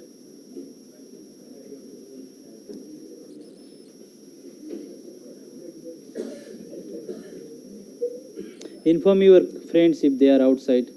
Okay, we'll start because we'll take the break after 15 minutes, around 4 o'clock. Okay, welcome back, guys. So now we talked about the three important stages of risk management: risk identification, risk analysis, and risk mitigation. Okay, so now we are going to talk about some of the types of risks. Does anybody know any risk types? Any idea? What are the types of risks? It's easy. Think from supply chain perspective. What is there in supply chain? Operational risk is one category. Supply risk, yeah, that's correct. Supply risk, yeah. I'm not, yeah. Volatile, okay.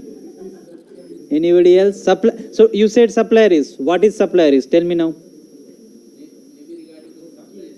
Supplies. So, yeah. So when you have a problem from your suppliers, that is called supplier risk. What else? Reputational risk, yeah. Transportation risk. When suppose you had an accident or something, that is transportation. You said supply risk. What is next? Yeah. Go on. Yeah, manufacturer risk. Manufacturer risk means risk coming from your factory. That is the one. Then what next? Yeah, transportation is already done. What next? Distributor, okay. Downstream side. Consumer risk. That's the one. Demand risk. Who said demand? Demand risk. So these are the classification of risk. Supply risk, demand risk, the process related risk, basically within the risk coming from the manufacturing plant or from your warehouse, and the external risk. So these are the classification of risk.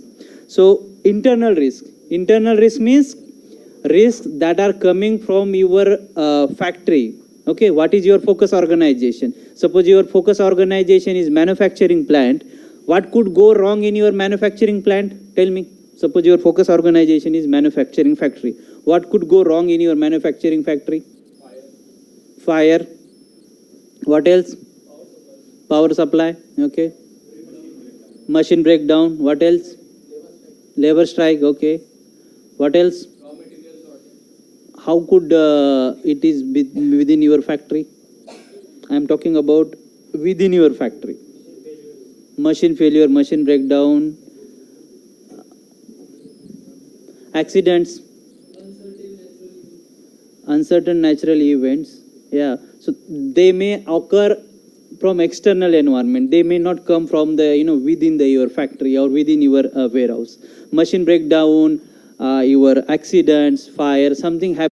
Accident, warehouse. Focus organization, it can be any player in your supply chain. Suppose you are running a warehouse distribution center, then internal risk means what could go wrong in your warehouse.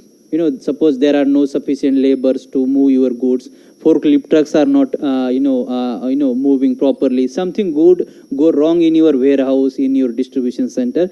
That's your internal risk. Okay, so there are two kinds of internal risk. One is subcategories: process related risk, and second is control.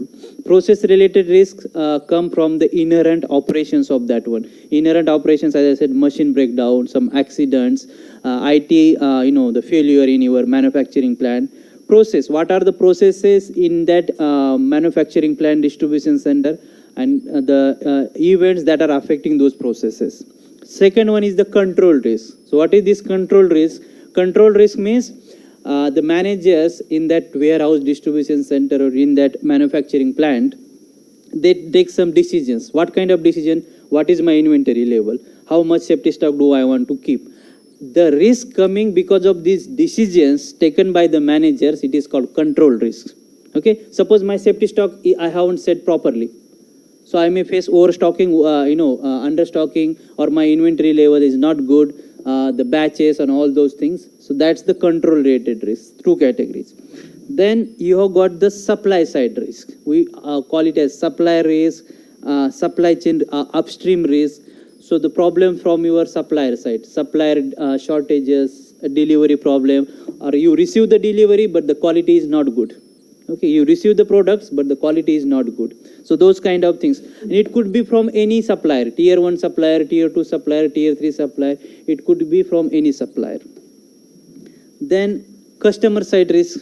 Okay, so like sudden demand spike from customers, their frequent changes. They want the lead time products as soon as possible. Those kind of things, or the during COVID-19, like there was a huge demand for the essential products, there was no demand for the non-essential products. So those kind of the consumers behavior, and because of those events, we call them as a downstream risk. So suppose your focus organization is manufacturing plant, so whatever the risk coming from distributor, retailer, customer, they come under your downstream risk. And then third category is external risk, environment surrounding your supply chain. So there are two categories of external risk. What are those two categories? Man-made and natural. Man-made disaster, war, some attacks, terrorist attacks, cyber attacks. Okay, so these risks come from the external environment. They don't come from your manufacturing plant. They don't come from your supply chain side. Okay, they come from the external environment. Second one is the natural disaster. Naturally, earthquake, flooding, tsunamis. Internal risks arise from operations within an organization, within any focus organization. Two subcategories: process related and control. Process means management and value added activities in your organization. These are inherent in your operations, such as accident, the reliability of equipment, loss of an information technology system, human errors, quality issues, machine breakdown, all those things. Control, rules and system which govern how a firm control the processes. Okay, so here risks that arise more directly from manager's decisions. As I said, as a manager, you are taking some decision for safety stock, inventory level, or how much products you should make. So those are the decisions you normally take in that organization. So risk coming because of these decisions, those are called as control risk, such as choice of batch sizes, safety stock levels, financial problems, delivery schedules. So here you can see some pictures of the your machine breakdown and strikes and so on. Supply side risk, upstream risk, supply chain risk are external to the organization. Why we are saying supply chain risk are external to the organization? Why we are saying supply chain risk are external to the organizations? But within the supply chain.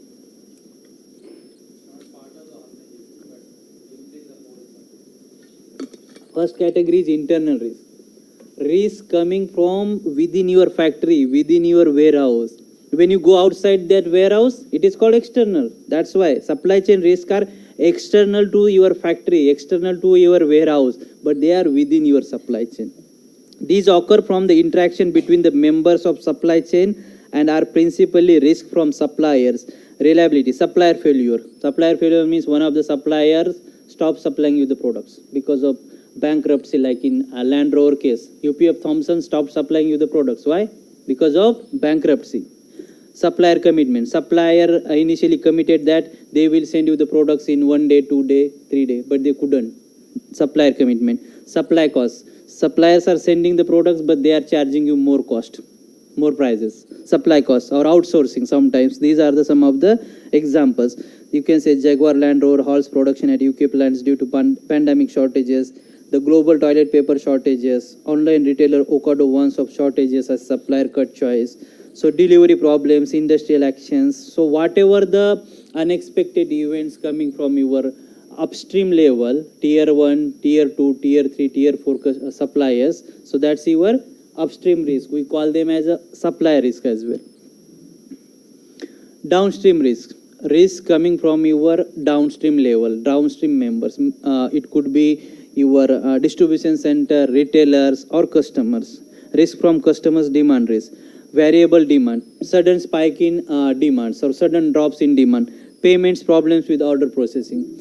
you deliver the products but you didn't receive the payment. So that's the another case. Customized requirements, you can say, suppose here forecasting, there is a problem in forecasting. Okay, so if you don't do the forecasting properly, you may end up with the overstocking, understocking. Okay, so market change like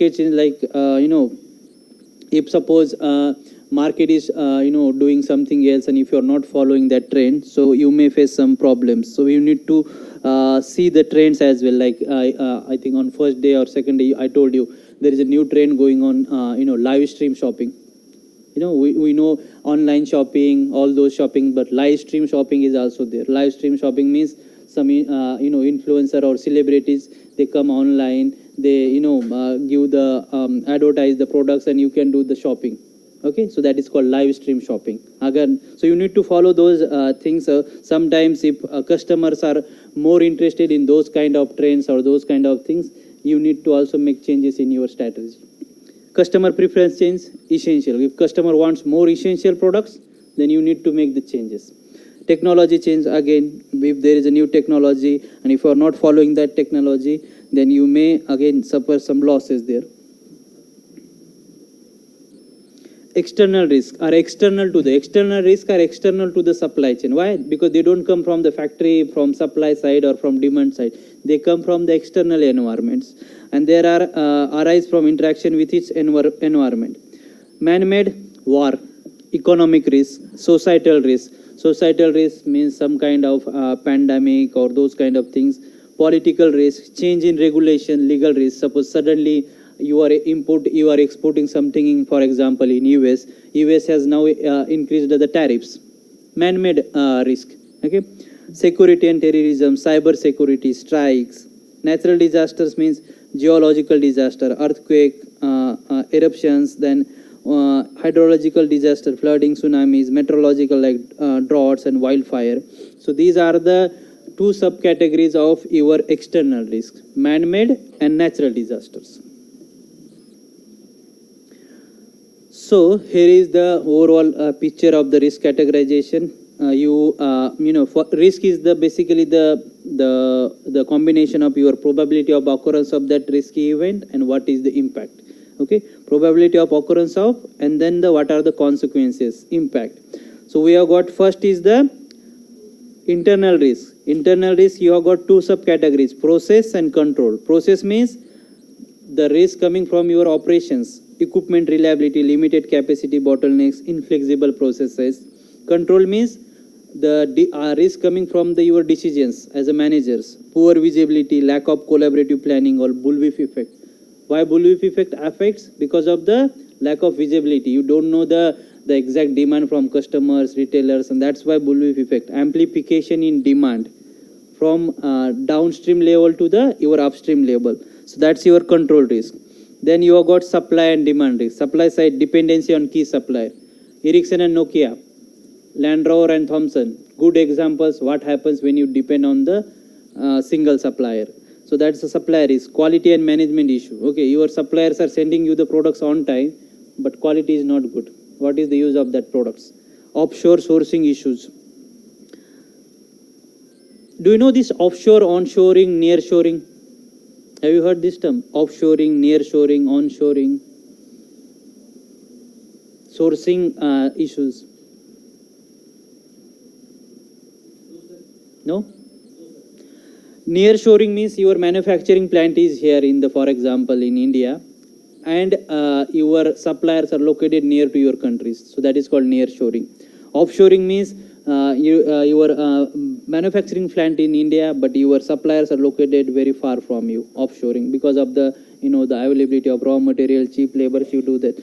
Nearshoring, offshoring, or reshoring. Reshoring means during COVID-19, when lockdown and border closures imposed, many companies, they experienced the shortages and the high sudden demand. So everybody was bringing their suppliers back to their own country. Suppose every member in your supply chain, it is in the same country, you may not face the global problems. Okay, so that's why during COVID-19 everybody was talking about this offshoring, reshoring, or nearshoring. It basically tells you where are your suppliers are located, where are your manufacturers are located. And when these unexpected events happen, this near shoring or local shoring, they are beneficial for you because you have got suppliers located nearly. Demand risk, volatility of demand, short life cycle, innovative competitor. Another, the innovative competitor means suppose you are running your business, but suddenly competitor enters into that sector and they are selling some innovative products. So then it will affect your demand side, the risk as well. Then environmental risk. Environmental risk like as in external, man-made and natural disaster, terrorism, war, regulatory risk, strikes, information, cyber threats, cyber attacks. It will affect your the continuous flow of information. Intellectual property breach, data management related risk as well. Have you heard this risk register, this term? So risk register is basically when you identify the risk in your supply chain. What do you do next? You identify the risk. Then what do you do next? You want to analyze it. Okay. But you want to keep the notes of that, the risk, whatever the identified risk. Okay. What information? So risk register is a document basically where you keep the, you describe the, important risks. It is identification to produce the list of risk in the supply chain, and this list is often called as risk register. Risk register, it contains the information about all the identified risks. What are the risks identified in your supply chain? What are the causes of that risk? What are the potential consequences? What is the probability of occurrence? What is the impact? What mitigation strategy you are going to propose? Who is responsible for that risk? Suppose there is a problem from your supply side, do you go to the demand side, marketing or someone to look after that risk? No.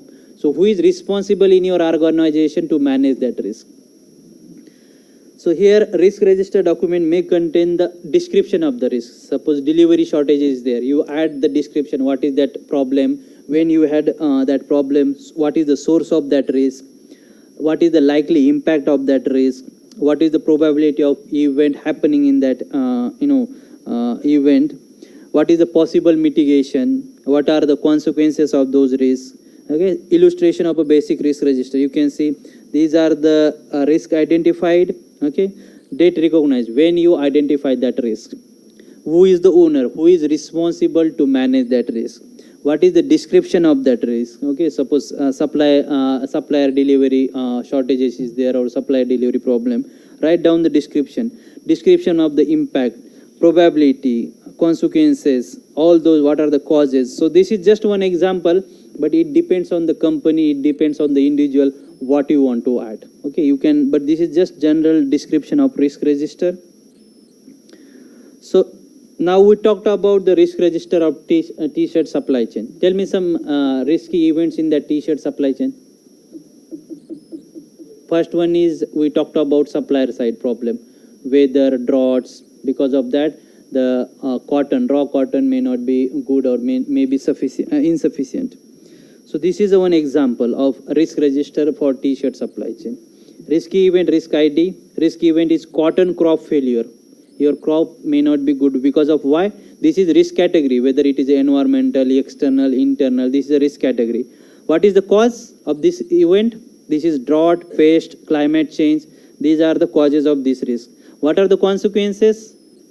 What are the impacts of this cotton crop failure? Reduce cotton supply and the reduce higher prices. Likelihood, probability of occurrence of that event, medium. Impact, high. Risk owner, who is the owner? Who has to manage that risk? Cotton farmers. Mitigation strategy. How do you mitigate that one? Tell me. How do you mitigate the cotton crop failure problem? How do you diversify your supply?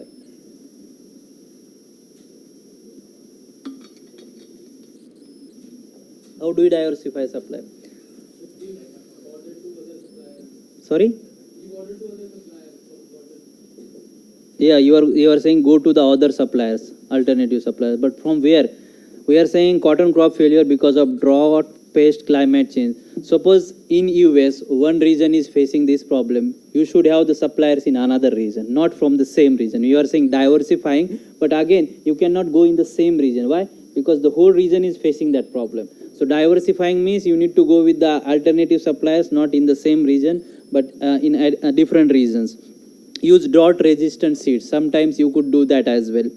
So category contingency plan. What is mitigation and contingency plan? What is difference between mitigation and contingency? Okay, it is a backup plan. What else? Sorry, yeah, just give me 2 minutes. Yeah. Alternative plan, backup plan, alternative plan. When do you activate that plan?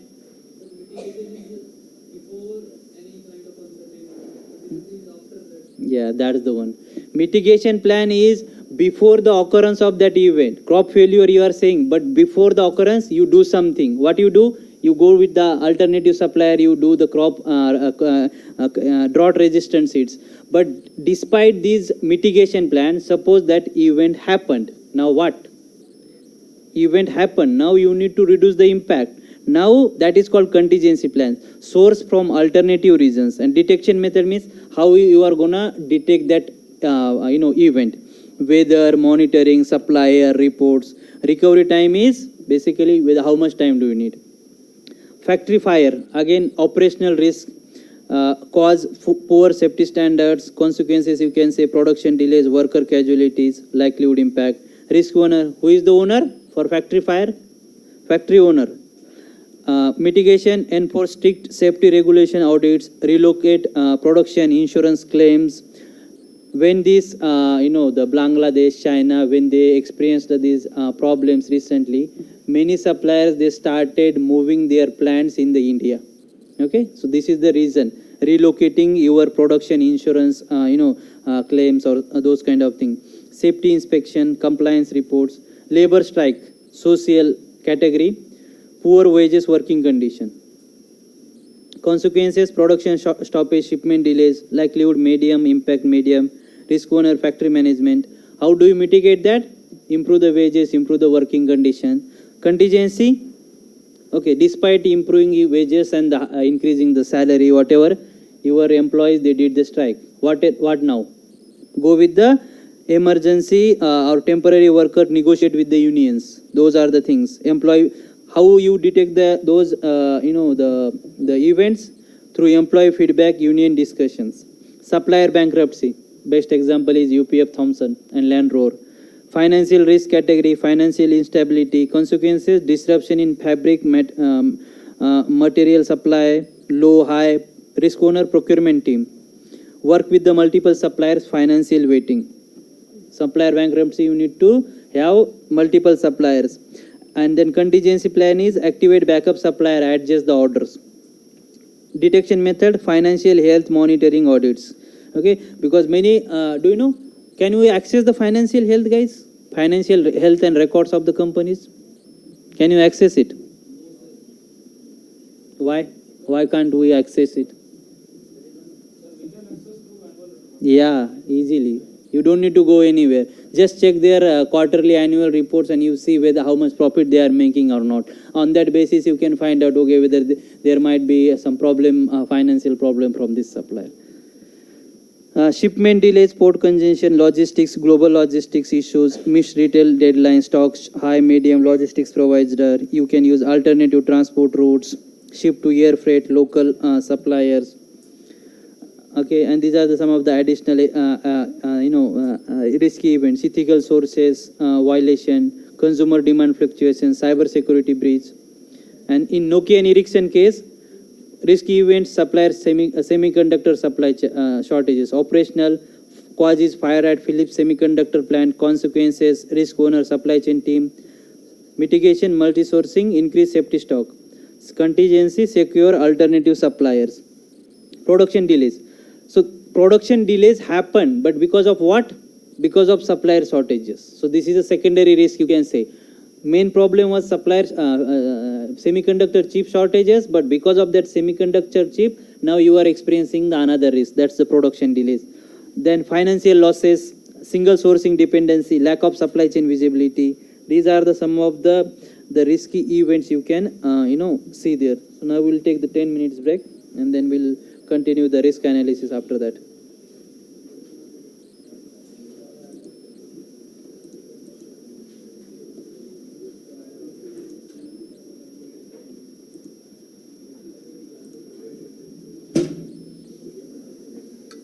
tea is already there, guys. Tea and snacks, you can have it.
Venkat is Sai. Could you please ask all the students to come back? Okay.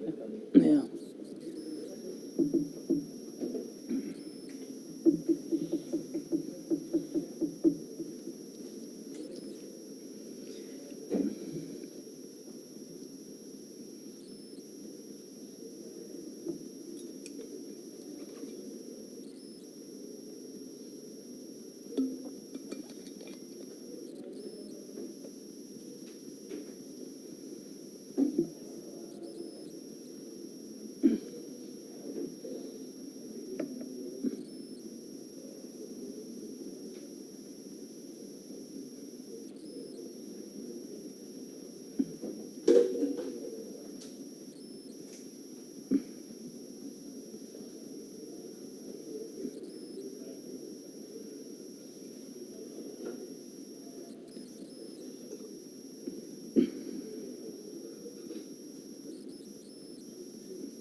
Okay, students, we'll resume our session. We talked about the risk register. Have you understood what is risk register now? What is the purpose of risk register? Okay, so basically to describe, the risk, the causes, the consequences, what is the probability, all those, the details you can add into the risk register. And we have seen the two examples as well. Risk register for t-shirt supply chain, and then this is a Nokia Ericsson case. Lack of supply chain visibility, single sourcing. You can find the details of, mitigation, contingency plan, detection method. And if you want to add additional columns, you could do that as well. So now, once you identify the risks, risk register is ready. Risk register, we have got the first part is completed. In that we mentioned the description of risk, who is the owner of that risk, what are the causes of that risk, what are some of the consequences of those risks. Now we need to analyze it. For what purpose? In order to prioritize your risky events, whatever the risky events you have identified.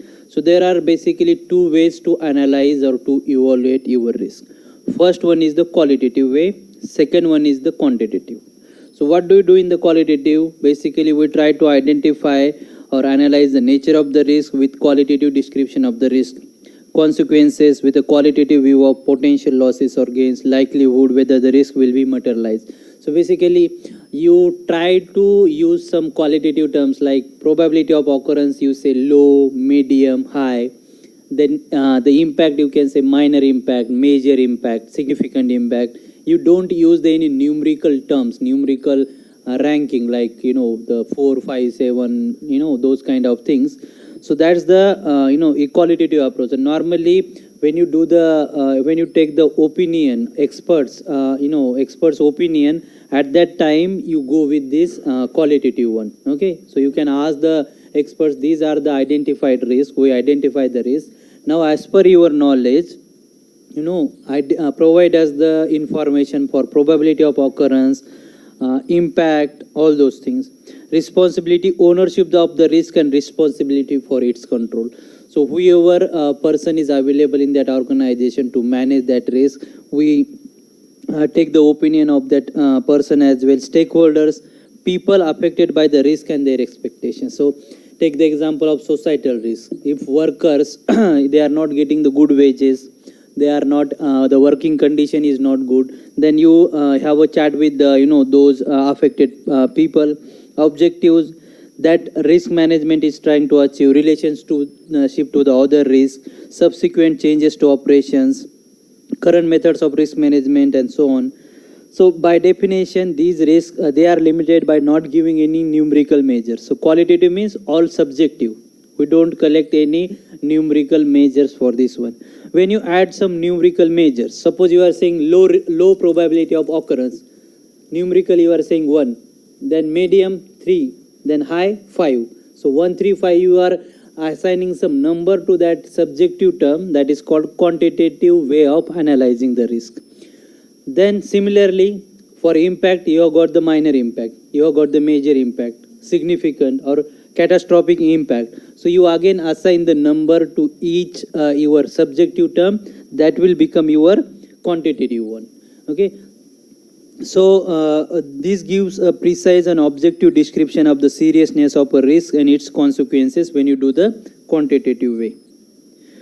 So that's your basically qualitative and quantitative way. In quantitative way, in quantitative approach, we have got probability and impact numbers. We multiply the probability. Suppose probability of risky events, say supplier delivery, is 3.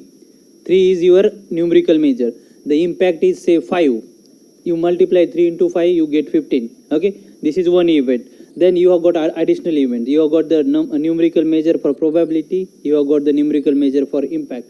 You multiply those numbers, you get the risk score.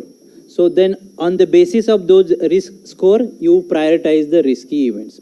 That is a simple and easy way of analyzing the risk. But there is another very classic and famous approach to analyze the risk. Have you heard this term? Failure mode and effect analysis, FEMA. What is it? Tell me. What is FEMA? What is the purpose of FEMA? Failure mode and effect analysis. Its name suggests that, failure mode and effect analysis. The mechanical engineering we can Hmm. just like in the software family software is there, Hmm. limits are increasing the our loads. Hmm. What load it can be break that model. Term, yeah. That is we do the analysis of each and different loads. Yeah. We will the contest and get that term code. Yeah, that's true. So in failure mode and effect analysis, first term, failure mode, we try to identify all the failure modes that may happen in that whatever product you are considering or your supply chain. You identify those failure mode. Failure mode means vulnerable. Have you heard this term? Vulnerability. What do you mean by vulnerable supply chain? Somebody is saying your supply chain is vulnerable. What do you mean by that? Is prone to risk. It is more susceptible to the unexpected events. During COVID-19, we were saying that vulnerable people should not go outside. Why? Because there are more chances of they can catch the virus. Similarly, when your supply chain is vulnerable, there are more chances that your supply chain may disrupt because of some unexpected events. So that vulnerability is very important. Okay. So when you in failure mode and effect analysis, you study your whole supply chain from supplier end to the customer end. You try to identify the failure mode in each stage of your supply chain. Then you analyze those failure modes, unexpected events. Suppose failure mode you find at a manufacturer level because of machine breakdown, something. That is your failure mode, that your machine may fail tomorrow, break down tomorrow. That is your failure mode. Okay. So on our supplier side, one of your supplier may stop supplying you the products. So this is the failure mode you identified from your supplier side. Now next stage is to analyze that one. So in simple approach, what we do, we consider the probability, we consider the impact, we multiply them, you get the risk score. On that basis you find out the ranking. But in FEMA there is a third important number. Does anybody know that third important number? Probability number is there, impact number is there, third important number is there. Any idea? Severity we are already considering impact. Impact means severity. Probability is there, likelihood is there. What is that third number? How fast you can detect that unexpected event. Detection. Probability, impact and detection. These are the three numbers. When you multiply these three numbers, you get one number, one score. What do we call it as? RPN. What is it? RPN, risk priority number. And on the basis of that risk priority number, then you rank the risks. What is the importance of detection? Because sometimes in some companies or in some supply chains, it is important for them as well to how fast you can detect that that unexpected event. When you do the early detection, what could happen? You can take some proactive measures to deal with that one. Suppose your detection is late, you may face some unexpected consequences because of that detection. That's why that detection plays an important role. So when you multiply those three numbers, probability number, impact number, and detection number, you get the risk priority number. Then you find out the risk priority number for all risky events, and then on the basis of that, whoever got the highest RPN number, you rank that as a first risk. Then you do the the rest of the events. So that's your failure mode and effect analysis. Okay, basic approach, probability and impact number, then failure mode and effect analysis, and the third approach is simulation.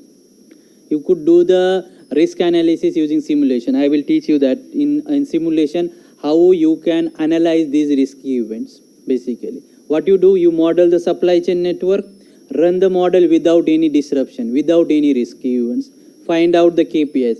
Without any disruption, your profit is 1 million. Okay, your profit is 1 million.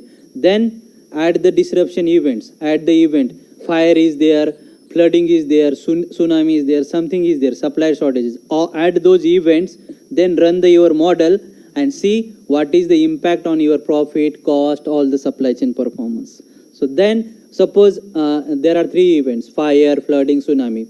Fire reduced your profit by 10%, flooding reduced profit by 20%, tsunami 30%, and then based on that the impact, you rank which risk is the most significant for your supply chain and which is not the significant one. So that's the simulation way of analyzing the risk. Okay, so but sometimes basically the researchers, they go with this probability and impact basic one, and then they do some interviews with the experts, and then they get some information about those events. In simulation as well, you need to define the probability of occurrence of that event. Okay, that you need to define, and when you define that one, then when you analyze that model, then you get the impact. So now next, third stage of risk management. What is it? Risk mitigation, alternative response. Risk identified, done. You analyze the risk. Suppose top risk is, say, supplier shortages, machine breakdown is there, something is there. Now you need to propose some mitigation strategies to deal with those risks. So what factors do you consider normally? Do you think that for each risk there is only one option available? What do you think? Or could you generate multiple options to manage that one risk? Multiple options we can generate. For example, supplier shortage is there. You can ask your existing supplier to supply the additional products. You could go with the alternative supplier. That is the one backup supplier. So what are some alternative responses available? Tell me. What are some alternative responses available to manage the risk? Any example?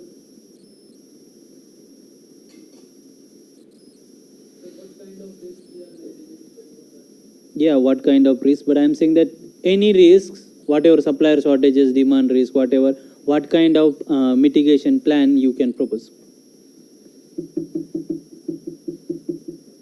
Why do you go with the third party logistics and fourth party logistics provider?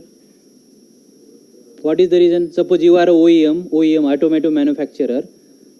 Why do you go with the third party logistics provider? What is the reason? Why can't you manage your own logistics?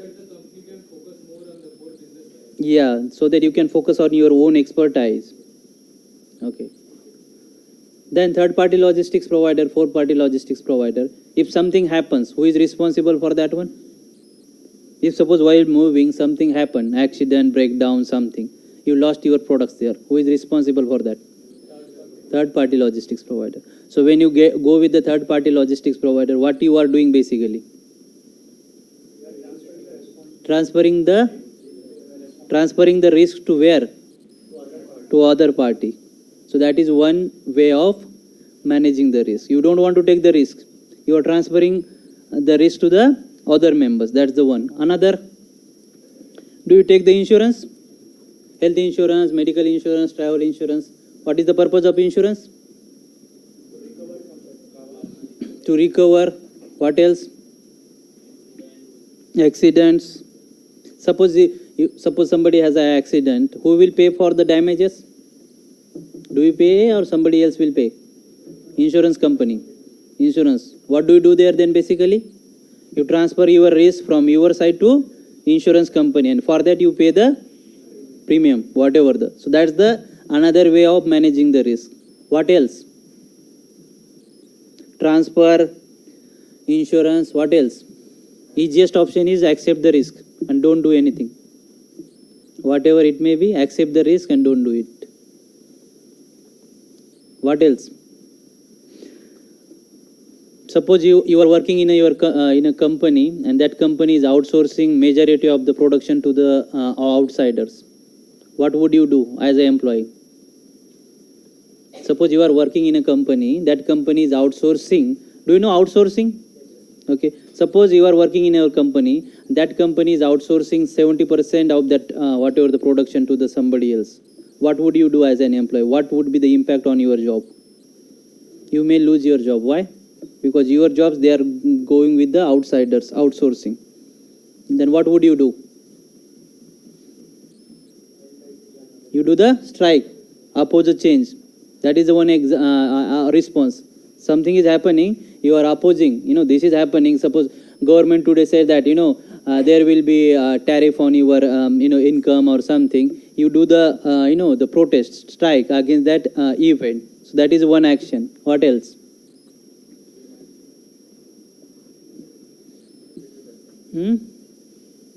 Tell me.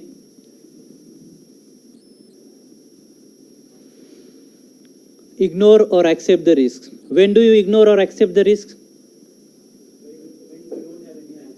When you don't have any options. Okay. When you don't have any options, then you ignore or accept the risk. If that risky event, you know that if that event is going to happen and it will severely affect your supply chain, what do? Still you accept that event? Yes. So when impact is small, you know that suppose there is a delivery shortages is there, and delivery supplier told you that only 30 minutes delivery is delay. Suppose that you have got a the deterministic demand and everything. So you know that 30 minutes is not a significant for your business. For some businesses it might be different, but for your business it doesn't affect significantly. Okay. So impact is small, then you accept that risk. Another one is, I told one example. Suppose you are facing from your supplier a problem from your supplier, and because of that supplier shortages you may incur the £1,000 loss, and when you go with your alternative supplier, that will cost you £1,500. So what do? You incur that loss. You accept £1,000 is better than your £1,500. Okay, so you accept that risky event and don't do anything. So again, impact, the cost of making the changes. If the cost of making the changes is higher than the loss, there is no point of making any changes. Just remain as it is and then accept that risky event. But there is a problem with this response strategy as well. What is that problem? Tell me. There is a problem as well. What is that? Associate cost, we already talked about that. What else? Suppose you accepted that risk, and as per your knowledge, experience, you thought that this is a minor event. Okay, this is a minor event. Like in case of Philips and Nokia, Philips initially thought that they would recover from only 1 or 2 weeks. Only 10 minutes fire was there. Initially they thought that okay, we would very fast recover from that event. But after that, they took almost 6 months to recover from that, and whole supply chain was affected. So it depends on your analysis. If you think that suppose that event is major event and you consider it as a minor event, okay, whatever the analysis you did, probability, impact, and you consider it as a minor event, and when that event actually occurred, it may severely damage your organization, your supply chain performance. So that's the problem, again, ignoring or accepting the risk. That's why your risk analysis should be correct. Whatever the risk analysis you are doing, if it is not correct, there is a problem, you may accept some significant risky events that will affect your supply chain. Oppose the change, I already told you. Something is not going, if some government is imposing the tariff, something, and it is affecting as a consumers, as a supplier, they protest. Suppose now, I will give the example in the UK. Okay, so UK government initially suggested that by 2030 there will be no sale of petrol and diesel cars. They wanted to go with the electric cars and all those things. Everything was going smooth and suddenly now they changed the plan from 2030 to 2035. And then manufacturers were saying that we were ready for the 2030 and suddenly you changed to the 2035. It is affecting our whatever the plan, big investment we have done here. So those kind of, then during that time they will do the protest, strike, oppose the whatever the change you have done. Transfer, share or deflect the risk. Insurance, you transfer the risk from you to the another, or you share the risk or deflect. What do you think that when you transfer the risk, do you reduce the risk? Do you eliminate the risk? No, what happens then? We are just giving that to other party, but another party can put their efforts in solving that. Yeah, so that's correct. So basically when you transfer or share the risk, you don't eliminate or reduce the risk. You are just sharing, you are asking somebody else to manage that one. So it may go up as well. You may face significant losses because of that one, but the risk will not go. Move to another environment. What is this move to another environment? Any example? Move to another. Okay. From one country to another, you are saying relocating repositioning your facilities. What else? Anything? Can you guess anything? Move to another environment.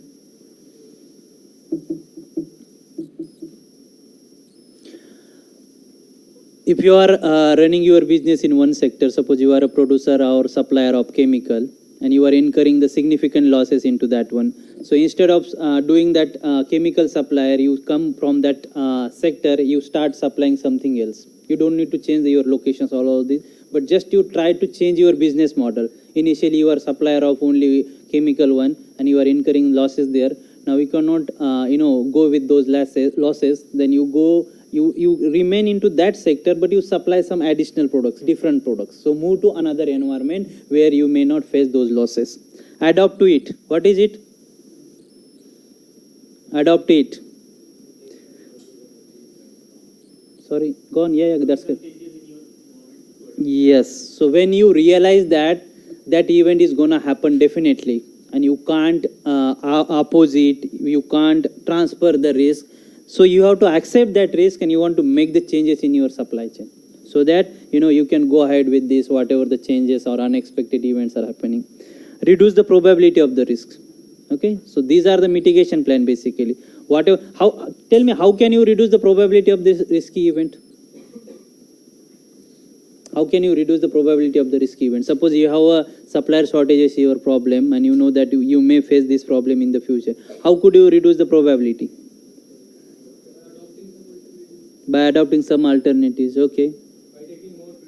By taking more precaution. These are the options. So you engage with that supplier, see what's the problem they are facing, whether they are facing any financial problem, what's happening at their level. Sometimes these big players in your supply chain, they need to support their suppliers. Okay, so they may do some advance payments like what Land Rover and all those they did. Sometimes they need to engage with those tier 2 supplier, tier 3 supplier, because sometimes when you face the problem from tier 1 supplier, they might have some problem from their own suppliers. You need to understand the whole supply chain, where the problem is coming. So you need to keep some additional inventory, safety stock, backup suppliers, all those things. So that through those ways we try to reduce the probability. Reduce or limit the consequences. Again, safety stock, inventory, additional inventory, these are the ways to reduce the impact of your uncertain events. Make contingency plan. Despite all those events, suppose you face the problem, you have that event, then you should have the backup plan so that you can reduce the impact of those events. What is the difference between the second and third one? Last and second last. Reduce or limit the consequences and make contingency plan. Yes. So in the second last, we also try to reduce the impact, but when? Before the occurrence of the event, and here after the occurrence. So contingency plan is activated only after the occurrence of your disruption. If your disruption is not happened, the contingency plan will not be useful.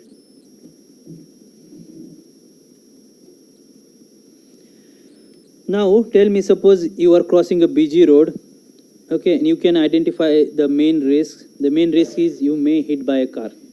Now you can analyze the risk and design the appropriate responses. You are closing your eyes and walking across the road. What kind of response is this one? In the previous slide, we discussed couple of options. Closing your eyes and walking across means accepting the risk. Okay. Moving to a quieter part of the road or crossing at a quiet time. What kind of response? Moving to a quieter part of the road or crossing at a quiet time. Precautions. Okay. So do you means reducing the impact? Precautions what? There was no option for precaution. Contingency plan. Okay. Move to a quieter part of the road or crossing at a quiet time. So you are saying this is a contingency plan. What? So you are reducing the probability of risk. Okay. Let's see next. Wearing protective clothing. What? Moving to a quieter part of the road or crossing at a quiet time. There is no risk involved. There is a risk involved. You may hit by a car. That is a risk. These are the main responses, mitigation strategies we are talking about. Risk is you may hit by a car. So that's the risk. So we are talking about categorizing the responses that we discussed in the previous slide. Wearing protective clothing. What? What do you do? What is the purpose of wearing protective clothing? What?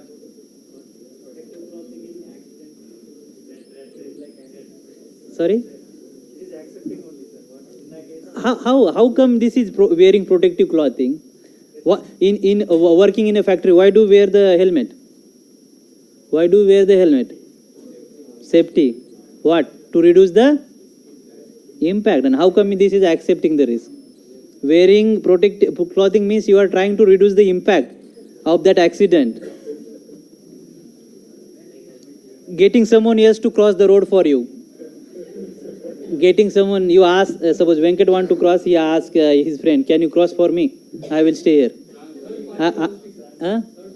Third party logistics. But what kind of response is this one? Transferring the risk to your friend. So your friend will sacrifice for you. Do you really do this? Phoning an ambulance to be ready in case you are hit. Already. Call the ambulance and ask him be ready. If something is going to happen, then what kind of response is this one? Sorry? Contingency. What do you think? Contingency? Phoning an ambulance to be ready in case you are hit. Okay, so you are saying it is a contingency. Let's see next time. Accepting that you would ordinarily be hit, so B, become more agile to avoid the cars. What is it? Adopt it. Okay. Campaigning to prohibit traffic from using that road. Opposite. Okay. You don't need to cross the road. Somebody called you, don't cross the road. I am waiting here. What is it? How come it is ignoring? You don't need to cross the road. I gave one example as well. What example I gave? You don't need to cross the road.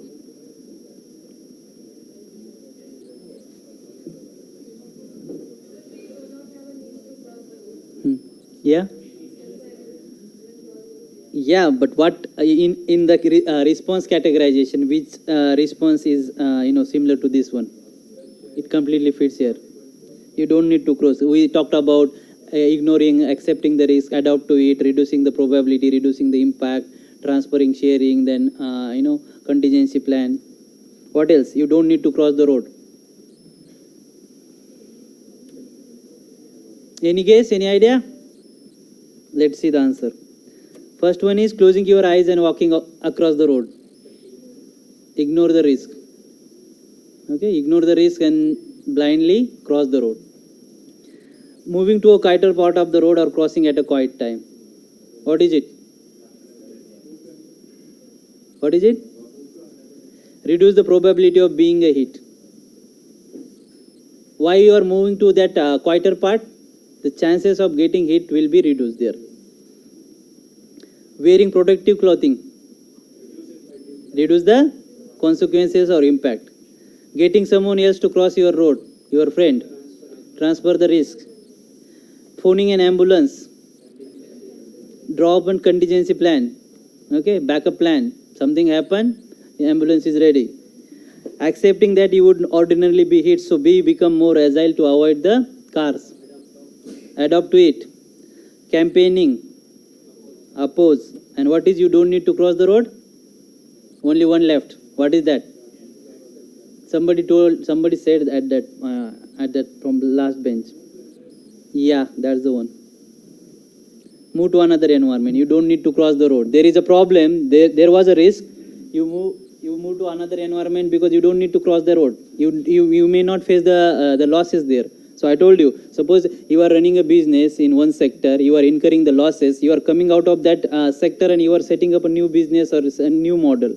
So that's your move to another environment. So these are the responses available to manage the risk. So based on the product features of the supply chain, you can select these responses. You can either reduce the consequences, you can reduce the impact, probability, you can ignore it, you can transfer the risk, or you can prepare the contingency plan as well. Then what is supply chain resilience? How fast you can recover from that unexpected event. Okay, so what could you do then? You want to recover from that event? Tell me. Whatever the event is, don't worry about that. Supplier shortages, delivery problem, logistics, earthquake, flooding. Tell me, how could you, what could you do to recover from that strategy, from that event? Proactive measures, okay. Additional safety stock, backup supplier. What else? So there are a couple of strategies we could use to deal with these unexpected events. Okay. So what are those events? Basically, you can see the profile of the events when it happens here. So you can see preparation. This is the preparation stage. Okay, and this is the point where your event occurs. So and this is your performance. Okay, so you can say this is your original position. When unexpected event occurs, what is happening? Your performance is decreasing, and then you can say this is a response time, this is a recovery time, and then business as usual. Okay, so when how fast you can come back to this original position, that is your basically the resilience. It measures the resilience. Okay, suppose if you take a lot of time to come back to this original position, then your supply chain is not resilient. And on x-axis we have the time when the event occurs, time when the response started. So when initially you can see here the occurrence of event. What is your first approach, guys, when the something unexpected happen? What would you do? First response, recovery, business as usual. What is your first response? What would you do? Suppose there is a fire, there is an accident. What is your first response?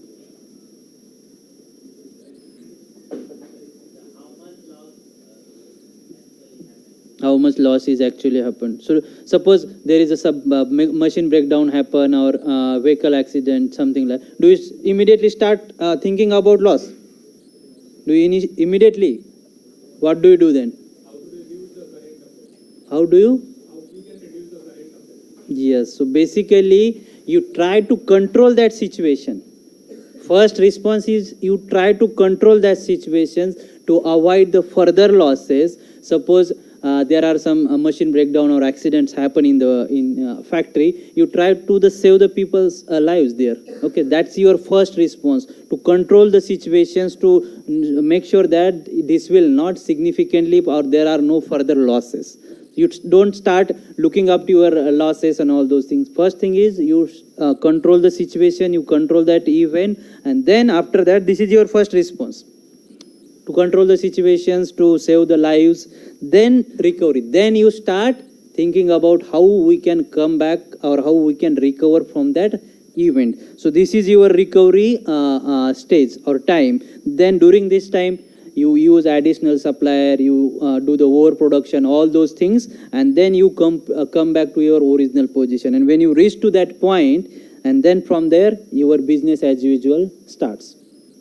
So this is a whole profile of your disruption. So what are some of the strategies available to recover from that event?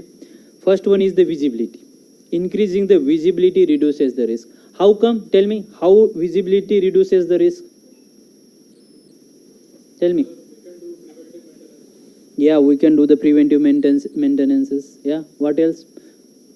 You can take some proactive action. Suppose in Nokia and Ericsson case, that if Philips would have told the Nokia or the Ericsson in advance, they might have gone to the additional suppliers, they might have did something to deal with those events. So visibility, increasing visibility, what does it mean? Visibility means all the members, they should again share this timely and accurate information with the other members of the supply chain. If suppose I am a manufacturer, and if suppose there is a problem from my suppliers, if I get that information, I can use my backup plan, backup supplier, additional suppliers. Similarly, if retailer gets the information from the supply side, from demand side, they can make the data-driven decisions, informed decisions based on the available information. So visibility means it's not like that. Suppose I am manufacturer, I should only get the information from my immediate customer and immediate. It's not like that. Because what happened, there is a whole network. If one of the members is affected in that network, everybody will be affected and the whole supply chain will be affected. That's why each and every member of the supply chain, irrespective whether it is a tier 2, tier 3, tier 4 customers, they need to share the information, and that's through that information then this visibility will be improved. Okay, so and then in order to improve that visibility, we need these IoT devices. We cannot ask them and call, can you send me the Excel files of the whatever that available orders or the sales stocks. Okay, basically these IoT devices, this will help to improve your visibility. It will automatically very fast transfer the information from one end to another end. Collaboration, manage risk effectively and improve supply chain benefits. What is collaboration? Working with all the members in your supply chain. If one member is thinking about only, suppose I am a manufacturer and I am thinking about only my risk and I am not thinking about distributor, retailers, suppliers, how could it become the whole your supply chain network? Okay, collaboration means all members of supply chain, they need to collaboratively work together to manage these unexpected event, risky events. Without that collaboration, if everybody works in isolation, if everybody is not sharing the timely and accurate information, then your supply chain network, supply chain risk management will not work. Flexibility, quick and efficient response from manufacturer for dynamic changes. What is flexibility? Any idea? Quick and efficient response from manufacturer for dynamic changes.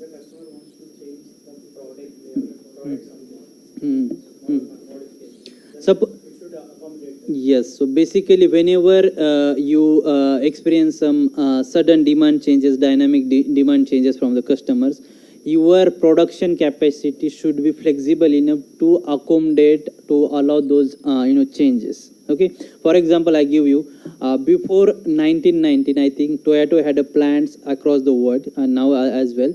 There are some Asian plants, they were dedicated to supply the local market, and some Western countries plant, they were again supplying some other countries. So one plant was responsible to supply only to the nearest customers or the nearest the market.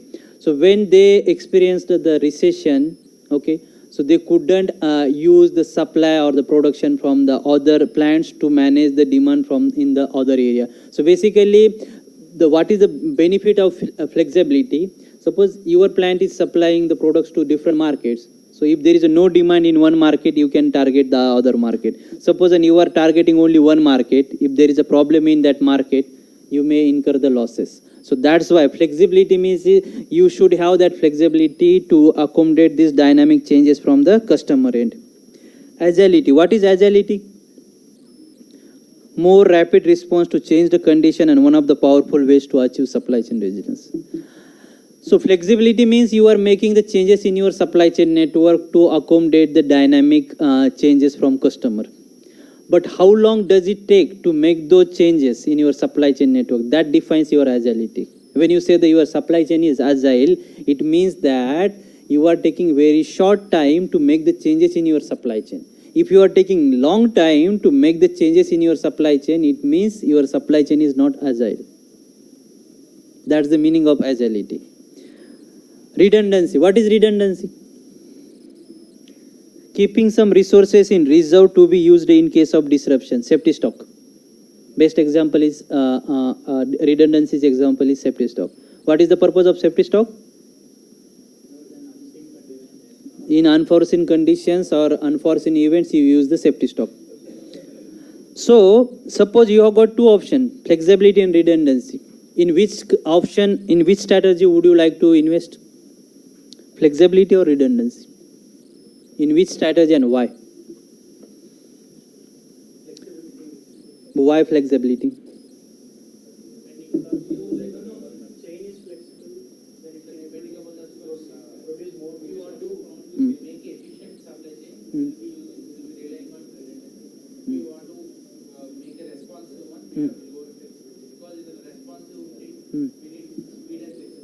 Speed and flexibility, okay. But there is a problem with the redundancy. There is one problem with the redundancy compared with the flexibility. What? Inventory cost. But basically, keeping some resources in reserve. Reserve means you are not using those resources during regular time, your normal time. Okay. But in flexibility, whatever the investment you are going to do there, you can use during the normal time and you can use during the disruption time. So that's the benefit. That's why some companies, they prepare the flexibility compared with the redundancy approach. Okay, so this is a case study. Now open your laptop and we'll do this modeling in the any logistics. Yesterday, some students, they said that, it was very fast. So we will do slowly, one by one. Smartphone supply chain, again, because of Nokia and Ericsson case. So WSC is a supply chain for smartphone production and distribution. The smartphone assembly process that takes place at the Chinese factory. The factory is located in China. That requires one display and two chips. Components, factory is in China, one display and two semiconductor chips. The Chinese supplier delivers their display by truck. Chinese supplier delivers displays by truck, and there is a Taiwanese supplier that delivers their chips by ferry. Ferry means water mode of transportation. The factory delivers the smartphones by air to the distribution center in the US. Two suppliers, one is in China, one is in Taiwan. Factory is in China, and then distribution center in US. So by air, the distribution center in the US. From there, the distribution center ships them by air to the customers. The factory and distribution center are running minimax inventory control policy at 1% interest rate. We need to analyze two demand scenarios, positive and negative. What is this positive and negative market? What happens? Your demand goes up, positive scenario. What happens? Your demand goes down, negative. We are going to analyze the production strategies, distribution, sourcing and transportation, and what other inventory control policies do you know? Okay? So the data, okay, this is an example basically. The two supplier, Chinese supplier that supplies the display through road transportation. Taiwanese supplier supplies the chips through ferry, water mode of transportation. Then we have got the distribution center in US, and we have got 5 customers. These are not the individual customers, these are the retailers basically. Customer South America, customer US, customer South Africa, customer Europe, and customer India. Okay. So these are the locations. So Venkat, I think you have shared yesterday's slides. Am I right? So in yesterday's slides, this case study is there. So look at that latitude and longitude of each customer, the factory, the supplier, and start building the model in the any logistics. Look at the yesterday's slides and you find the input data. So look at here now. I am building it. Okay.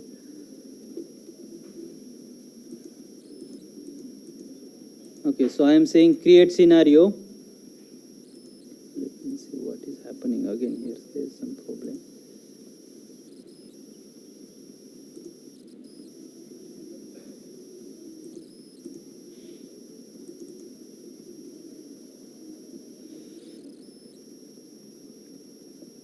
Do we need the bill of material here, guys? Do we need the bill of material? Do we need the production details here? Why? Because we are making the production in the factory. That's why we need the bill of material. What does it say, bill of material? How many products, components you need to make that cell phone? How many chips do you need? We need 2 semiconductor chips, and we need 1 display to make that cell phone. There are some other components as well, but for simplicity we are considering only the display and semiconductor chips. So you have got already these details about the latitude and longitude. So start building the locations. Customers, 5 customers are there, am I right? 5 customers, 1 DC, 1 factory, 2 suppliers. How many total locations?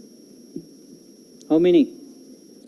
5 plus 1 DC, 1 factory. 7, and 7 plus 2, 9.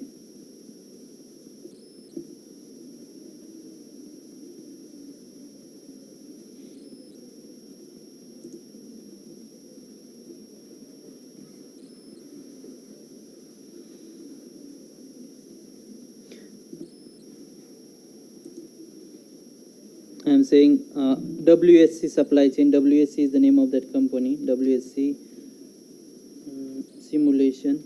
Okay, I am saying simulation create.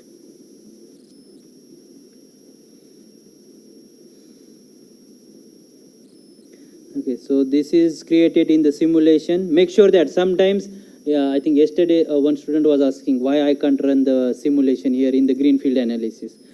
Because he was in the greenfield analysis and he was looking the simulation here. No, we are doing the simulation, so you should create the that scenario into the simulation.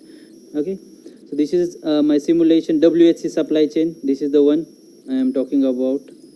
Okay, so now let me close this one. Okay, so you can randomly, where is customer you can do one thing, you can place somewhere here, then you can change the locations. Okay, 5, and then you need 1 DC, you need 1 factory. I am randomly placing and then I am updating the coordinates. 2 supplier,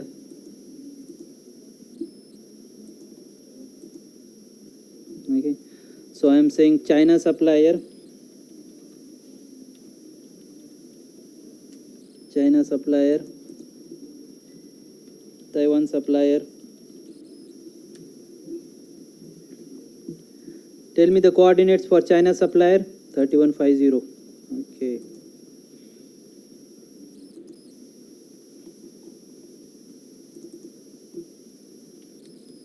This is the latitude, and then longitude is 120.58.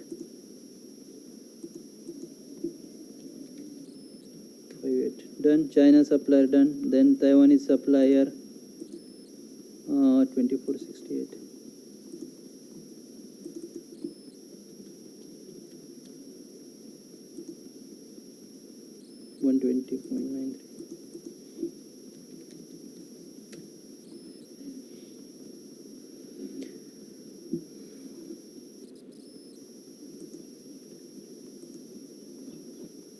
Factory, I am saying this is the DC,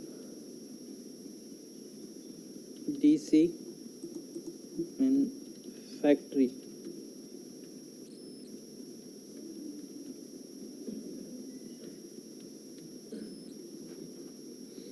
Then customers, I am renaming it. So Brazil in South America, Brazil. Then you have got South Africa,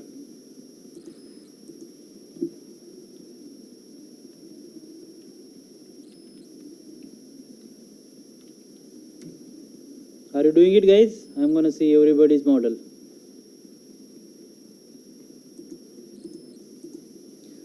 Italy, then India,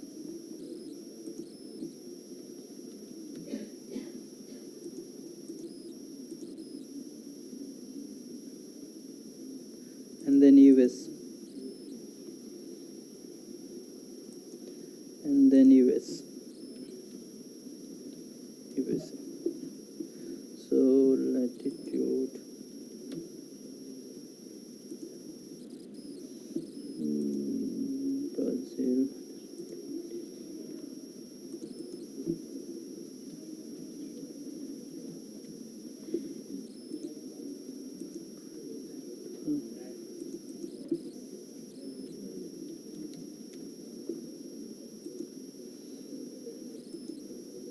What are the coordinates of South Africa? South Africa minus 3313.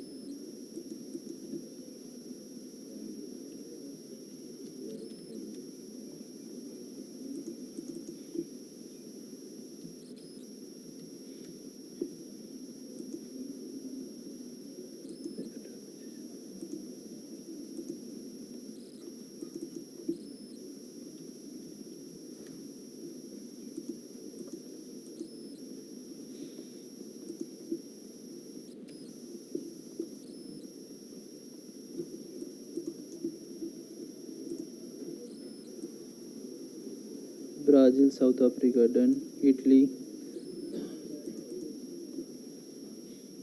42.29, then 11.95. Italy is done. Then India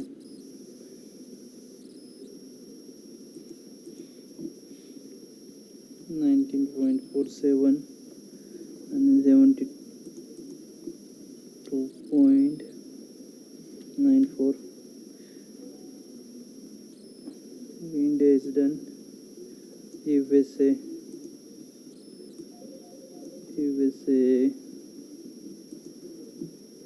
40.84 minus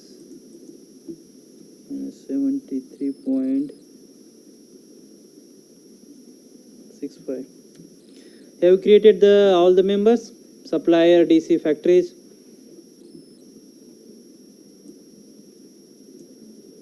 What is the factory?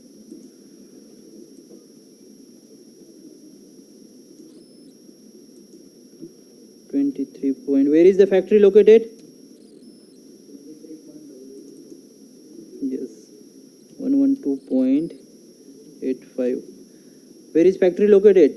In China, US, where? In China. Okay. Aman, is it a global network or local network? Yes, yesterday you wanted to analyze the global network. Now do it. Are you following it? Are you creating the model? Why don't you have the laptop? Okay. So these are the networks. Look at here. USA customer, Brazil, South Africa, Italy, India. Where is it in India? Mumbai? Okay. Then we have got the two supplier. Chinese supplier, Taiwanese supplier. Why Taiwanese supplier is using ferry? Because there is no land transportation, no route. That's why it is using the ferry to transfer the chips from the Taiwanese supplier to factory. And where is DC located? US. Not US. Something is wrong. DC, I think I haven't updated the DC's location. DC location, yes, I haven't updated yet. That's correct. That's why it is showing. GC, sorry.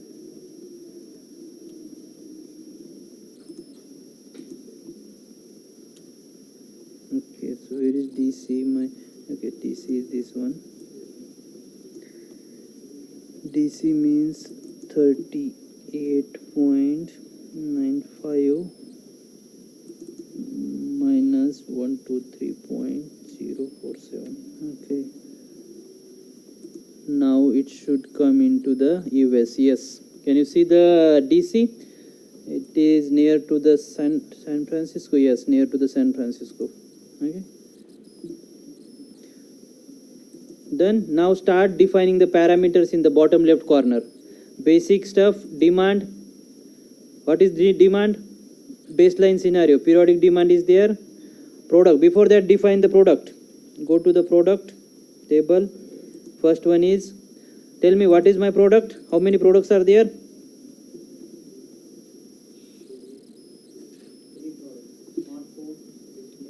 Smartphone is there.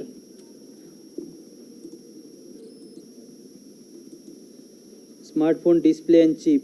Okay. Smartphone I have added, display display, then chip. Okay, what is the unit? Pieces. Okay, what is the price of smartphone? 600, and selling cost 200. What about the display? What is the selling price?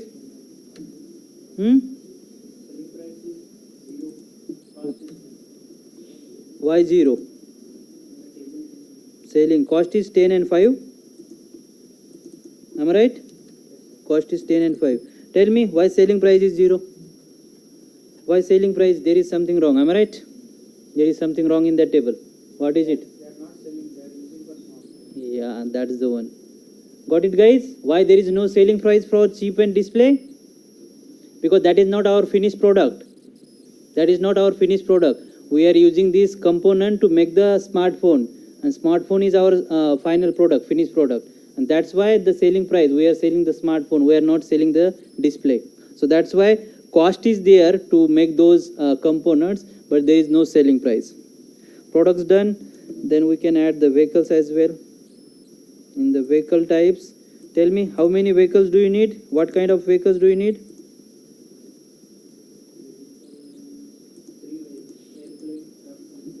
Airplane, truck and ferry.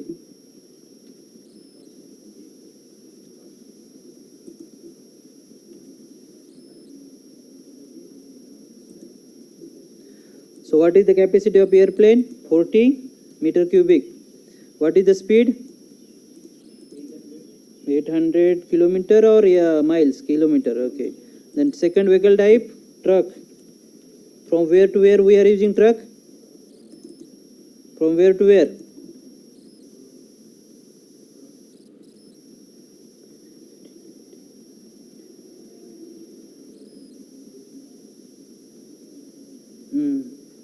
Capacity in it should be meter cubic, so there is something wrong. Okay, so meter cubic, and then speed is 50. Ferry.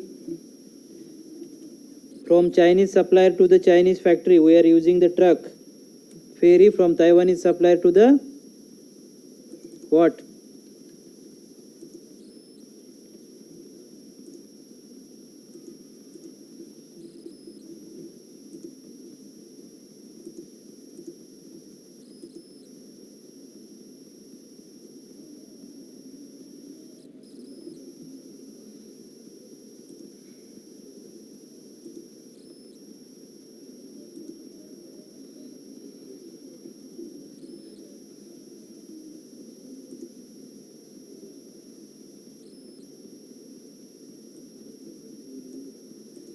So vehicles are done. So now come back to our basic table. Demand. Okay, demand is, so what is the demand of Brazil? Do I need to select the chip and display here? No, we are selling the smartphone. So periodic demand type, pattern. What is the order interval level for baseline scenario? Order interval is common or is it different? Tell me. Order interval is common. It's same for all the customers, only quantity is getting changed. So periodic demand I am saying. And then so this is my first customer. What is that customer? Brazil. So for Brazil, first day of occurrence I am saying, order interval is 10 days and the quantity is 21. Save. Second is my customer is South Africa. Order interval is 10 days and then quantity is 9. Then second is there is some problem. South Africa 10 and 6. 10 and 6, right? Okay. 10 and 6, South Africa done. Italy 10 and 6 again. 10, 6. And then next is your India and US. What is India? 10, 18. 10, 18. then last is I think US is 1021.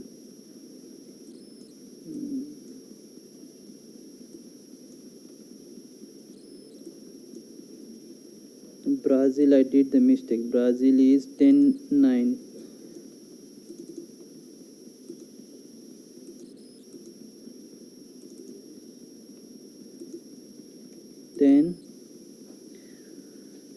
And then US it is 21. Okay. Have you done this demand table?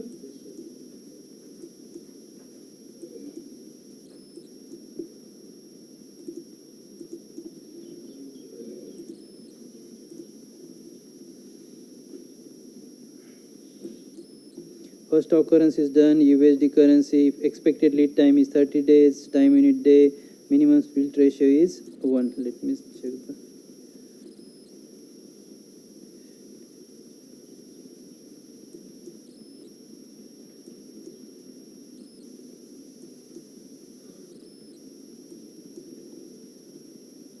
back order policy is not allowed.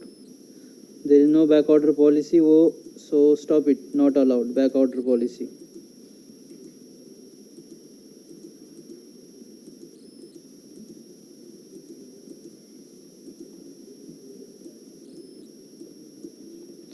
Demand is done. What about the inventory? Where we are keeping the inventory? Where we are keeping the inventory? First is the factory. Do you keep the inventory there? Yes. What is the unit for smartphone? Factory, chip and display. So let me see the unit now. Factory sourcing policy, inventory. Okay.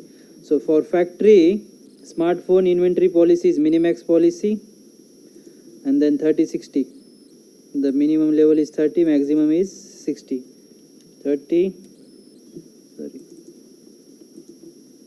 60. Initial stock 40. And then what is the chip and displays stock? Unlimited inventory. Am I right? Factory unlimited. Then this is done. Okay. Then we need to add one more site here. Which is that site? DC. We are keeping the what? DC. What do you keep? Chip, display or smartphone? Smartphone. We keep the smartphone. Then minimax policy. What is the parameter? 2050. 2050. Okay.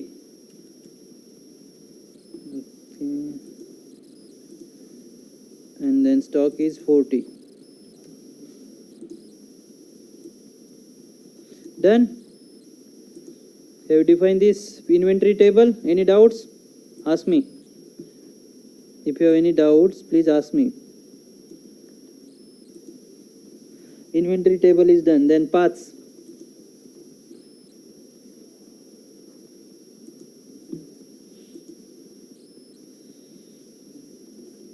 Paths means transportation cost. Paths mean transportation cost. Yeah?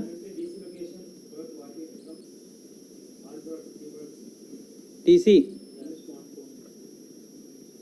What?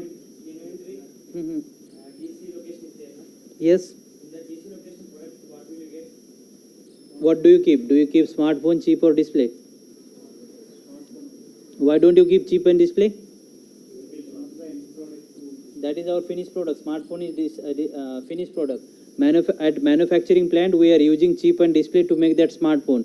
Once finished product is ready, then we are distributing to the distributor and then retailer. Okay. So DC, smartphone is there. Then paths. Let me see the transportation. Okay. So for paths, we need 4 rows. First is from the supplier, Chinese supplier. Okay. China supplier. Next is the Taiwanese supplier. From China supplier to where? Factory. From Taiwan supplier to factory. Cost is distance based. Distance based cost. Then again distance based cost. That what is cost? 0.5 and 0.8. Variable cost is 0.5 and then this is 0.8. Why this is the different cost, guys, from Chinese supplier and Taiwanese supplier? Why the cost is different? Mode of transportation. Yes, because for Chinese supplier it is using the road freight and Taiwanese supplier it is using ferry, water mode. That's why. Then USD is there, CO2, currency, distance, we don't, transportation time down. What is the straight route? For road we don't need straight one, but for ferry we can use the straight route. Vehicle type, first one is we are using the truck, next one we are using the ferry.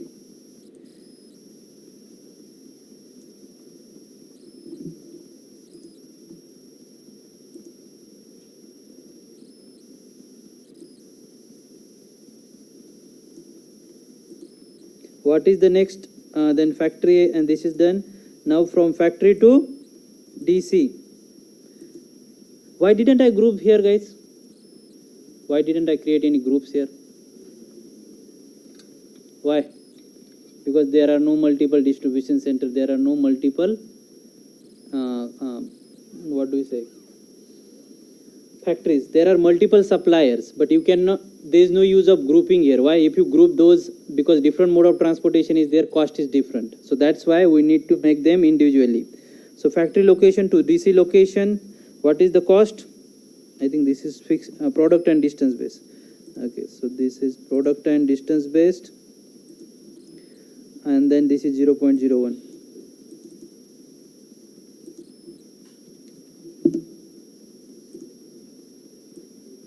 And then from DC to, you can select all customers here. I can't see the all customer. I need to then now basically make one group, because I can't see the customers there. All customers, I am going group, I am saying all customers, I am creating that group here, all customers, and then I am selecting the all 5 customers that I want to group. Okay, so I group those customers. Now I am again going back to my basic table paths. Okay, so from DC to, I am saying all customer. What is the route? Product and distance based. Product and distance based 0.01.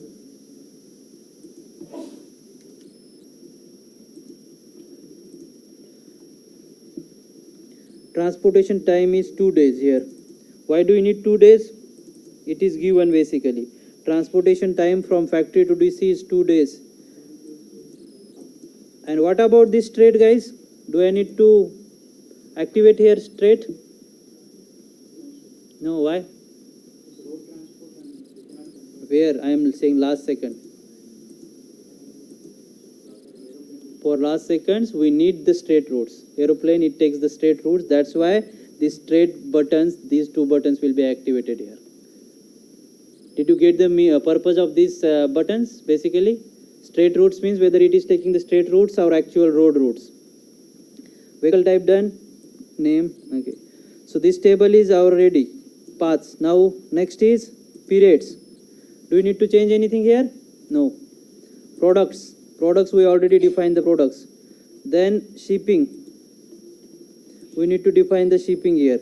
Okay. So what are those? Basically 4 rows we need here.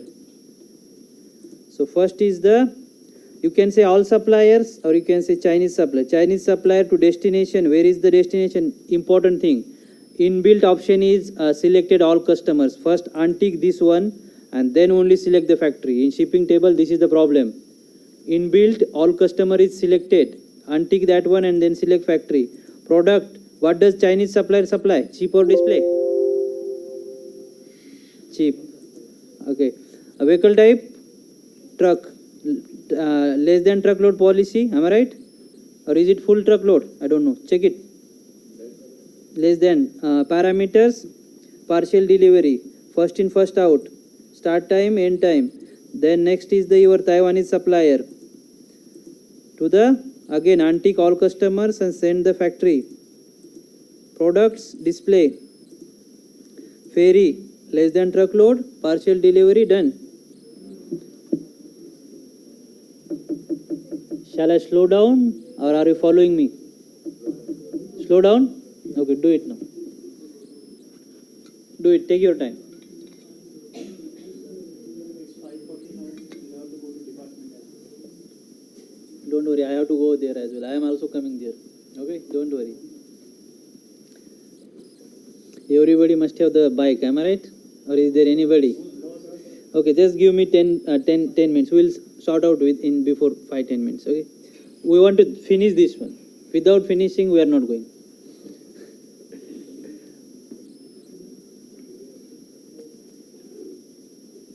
Shipping is done. Shall I move forward? Then no, shipping is left. So Taiwan supplier done. DC, factory, destination, from factory to where? TC, product, smartphone, vehicle type, aeroplane, less than truckload, then same. Then from DC to all customers. Okay, you can select all customers or you can select this group. Okay, and then smartphone, then aeroplane, less than truckload, done. You don't need to make any changes in these columns. Shipping is done. Now sourcing, again same, sourcing basically.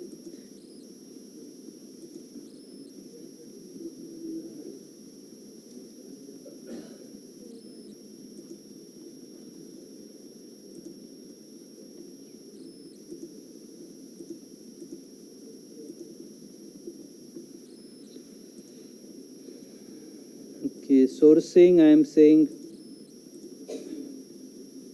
delivery first is factory, source is Chinese supplier, display, then the factory, Taiwanese supplier, and then cheap, and type of sourcing is closed fixed source. We have got only one source and that is closed fixed source.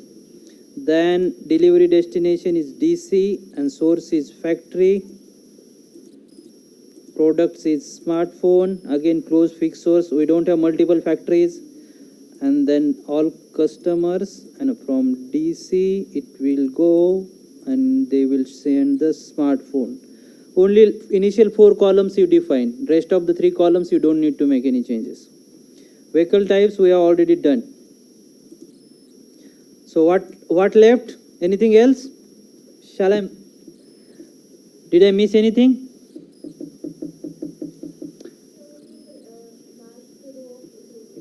Last row of sourcing, you want to see it. Okay. From DC, source is here, customer, smartphone, closed the fixed source. We have got only one DC, that's why we are selecting closest and fixed source. Did we miss anything now or shall we run it? Shall I check it? I don't know what will happen. Valid. Okay, it's still valid, but there is something we have missed. What is that? Did we add the bill of material and the production? No, then we need to add them. So here, go to the bill of material and add the bill of material. Bill of material, end product is smartphone. Quantity, how many quantity? 1. How many components you are using and what you are using? Oh, nothing is there. What happened? Where are our display chips? Add here. Add from here. So basically you need how many chips? 2 chips, am I right? And you need 1 display. 1 display. Save. Do you have any byproducts? If you have any byproducts, suppose if you are modeling any wheat supply chain and you are making the breads or rice or something, so those kind of, if byproduct is there, you can add the byproduct. But currently we don't have any byproducts. Byproducts are produced when you make the finished product from the raw material and components. We don't have any byproducts. Then CO2 fund from facilities.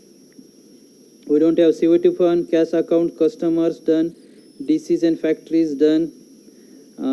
Okay, demand done, events, facility expenses. Oh, didn't add anything. Okay, fleets, groups, inventory. Then we need to define the production.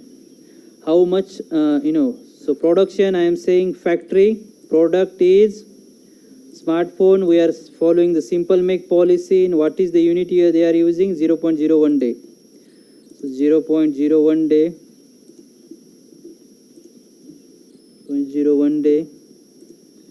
Okay, and then bill of material. Select the bill of material. Here we already defined this bill of material. Bomb. And then production cost is 50 USD. CO2. We don't have any CO2. Done. Let me say, can you see this network connection? Supplier, factory, DC, all customers. If you define everything properly, you should see this one. If there is any problem, if you are missing, then you should not get this connection.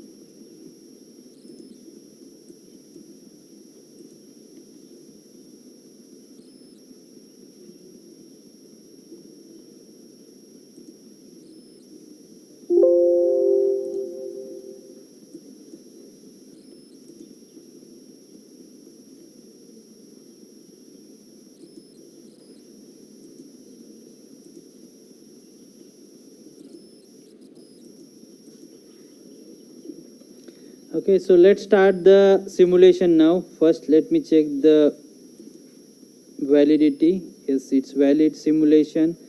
So we are running it for all periods, random seed, USD, meter cubic done. Okay, I am running it for 1 year. Let me see if there is error. Okay. Oh, meter to, so pieces to meter we haven't done conversion. Unit conversion. Unit conversion we need to do. What is that unit conversion? You didn't tell me, guys. Smartphone 0010005. Okay.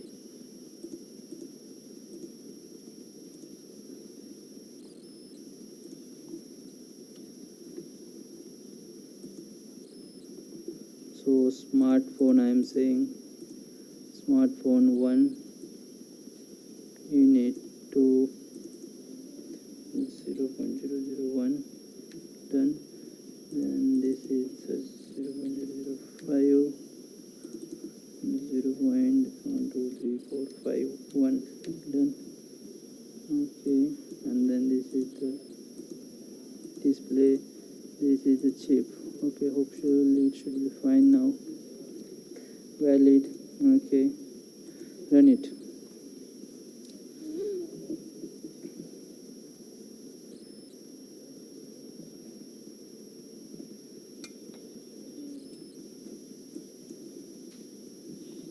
Our model is running now. You can see how the products are moving. Can you see?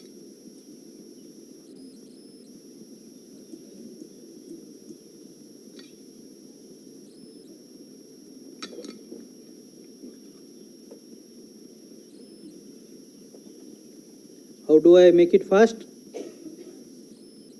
This is the bar. You can expedite it.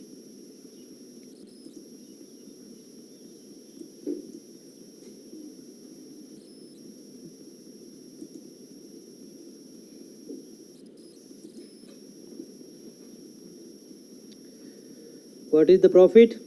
791,808. What is the revenue? 865. Average cost per item, then total cost. If you want to see profit and loss, this is profit and loss. Outbound production cost, then transportation cost, revenue, and the profit. Done?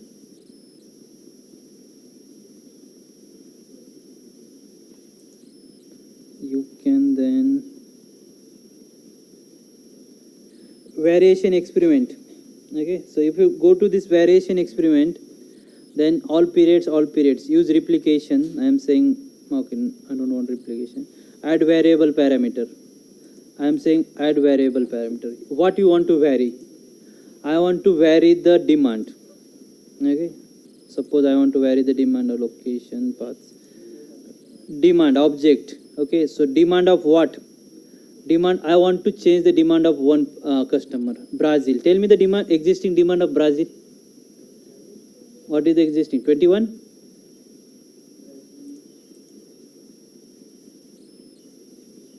What is the demand of Brazil?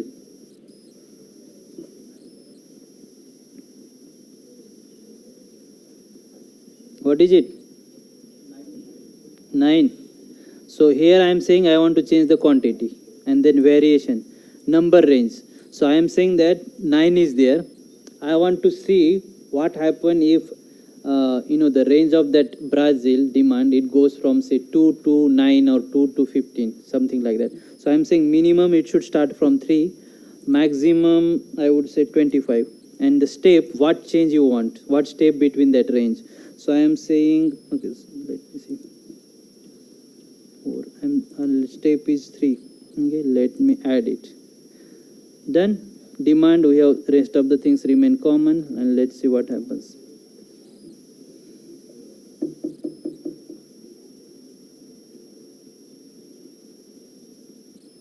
Can you see this table? Quantity 3. When quantity 3 is there, what is the minimum? We are using replication, minimum, max, and mean, standard deviation. So you can see this is the total cost. What is the total cost when quantity is 6? When the quantity of Brazil is 6, quantity 9, quantity 12, quantity 15, 18, 21, 24. So this way you don't need to make the changes in the original model. You can change the variables parameters here and you can get the solution here. So you can change any parameter. You could change the interval, you can change the quantity, you can change supply, whatever the parameters you have defined, you can change here, and then you can play basically model. So our case study, so this was the baseline scenario, okay, and these are basically the results of that baseline scenario. You can see profit was 849. Am I right? We got the same profit, or was it different? What was the profit hour? Where is statistics? 860. Not where is it? 791. Okay, so we need to change the exact again. If there is any problem in the distance or locations, that might be this difference. So 849, revenue is 928,000, total cost, transportation cost, service level 100%, lead time is 8. Financial performance and then baseline performance, customer related, maximum capacity, maximum inventory, current backlog orders, customer delayed orders, and all those things.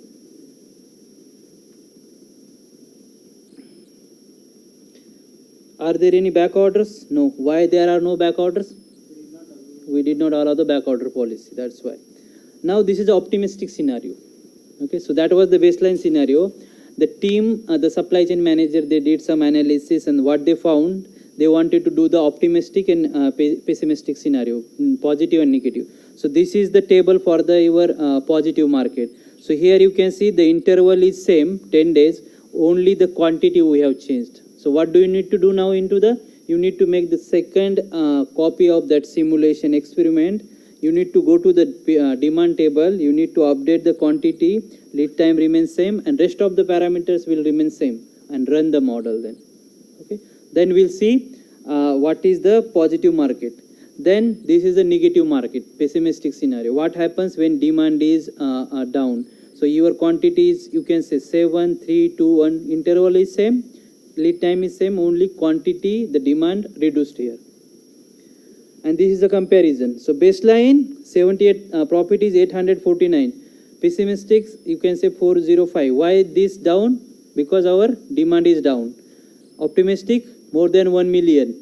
Profit is increased. Why? Because of the demand. Total cost, transportation cost, you can see. Service level is 100%. Lead time in optimistic scenario is 4 days.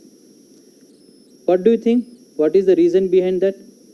Demand increased, we haven't changed anything, but why the lead time has reduced? Any idea? Any idea?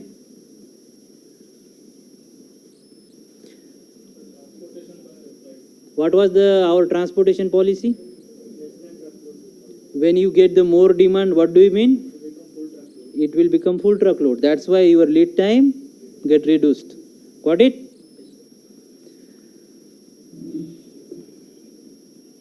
then operational performance, you can say customer in time orders, products produced, all those things. Now the team decided that they wanted to go ahead with the positive market scenario. Okay, but in order to reduce the lead time and do the further analysis, they have got two options. What are those two options? They can either open the new distribution center with the minimax policy 120, that will cost them 10,000 USD. They increase the distribution center capacity, that will cost them 10,000, or they can open the new distribution center in China and they follow the dual sourcing. So that will cost them 50,000. Initially they have got only one DC located in US, but they have got two options now to satisfy that additional demand, positive market. They can increase the capacity of the existing distribution center, or they can open the new distribution center in China. Okay, so we will discuss these sourcing policies in tomorrow's session. Okay, I will upload these slides, Excel files of this today's session and yesterday's session. Okay, I will share with you.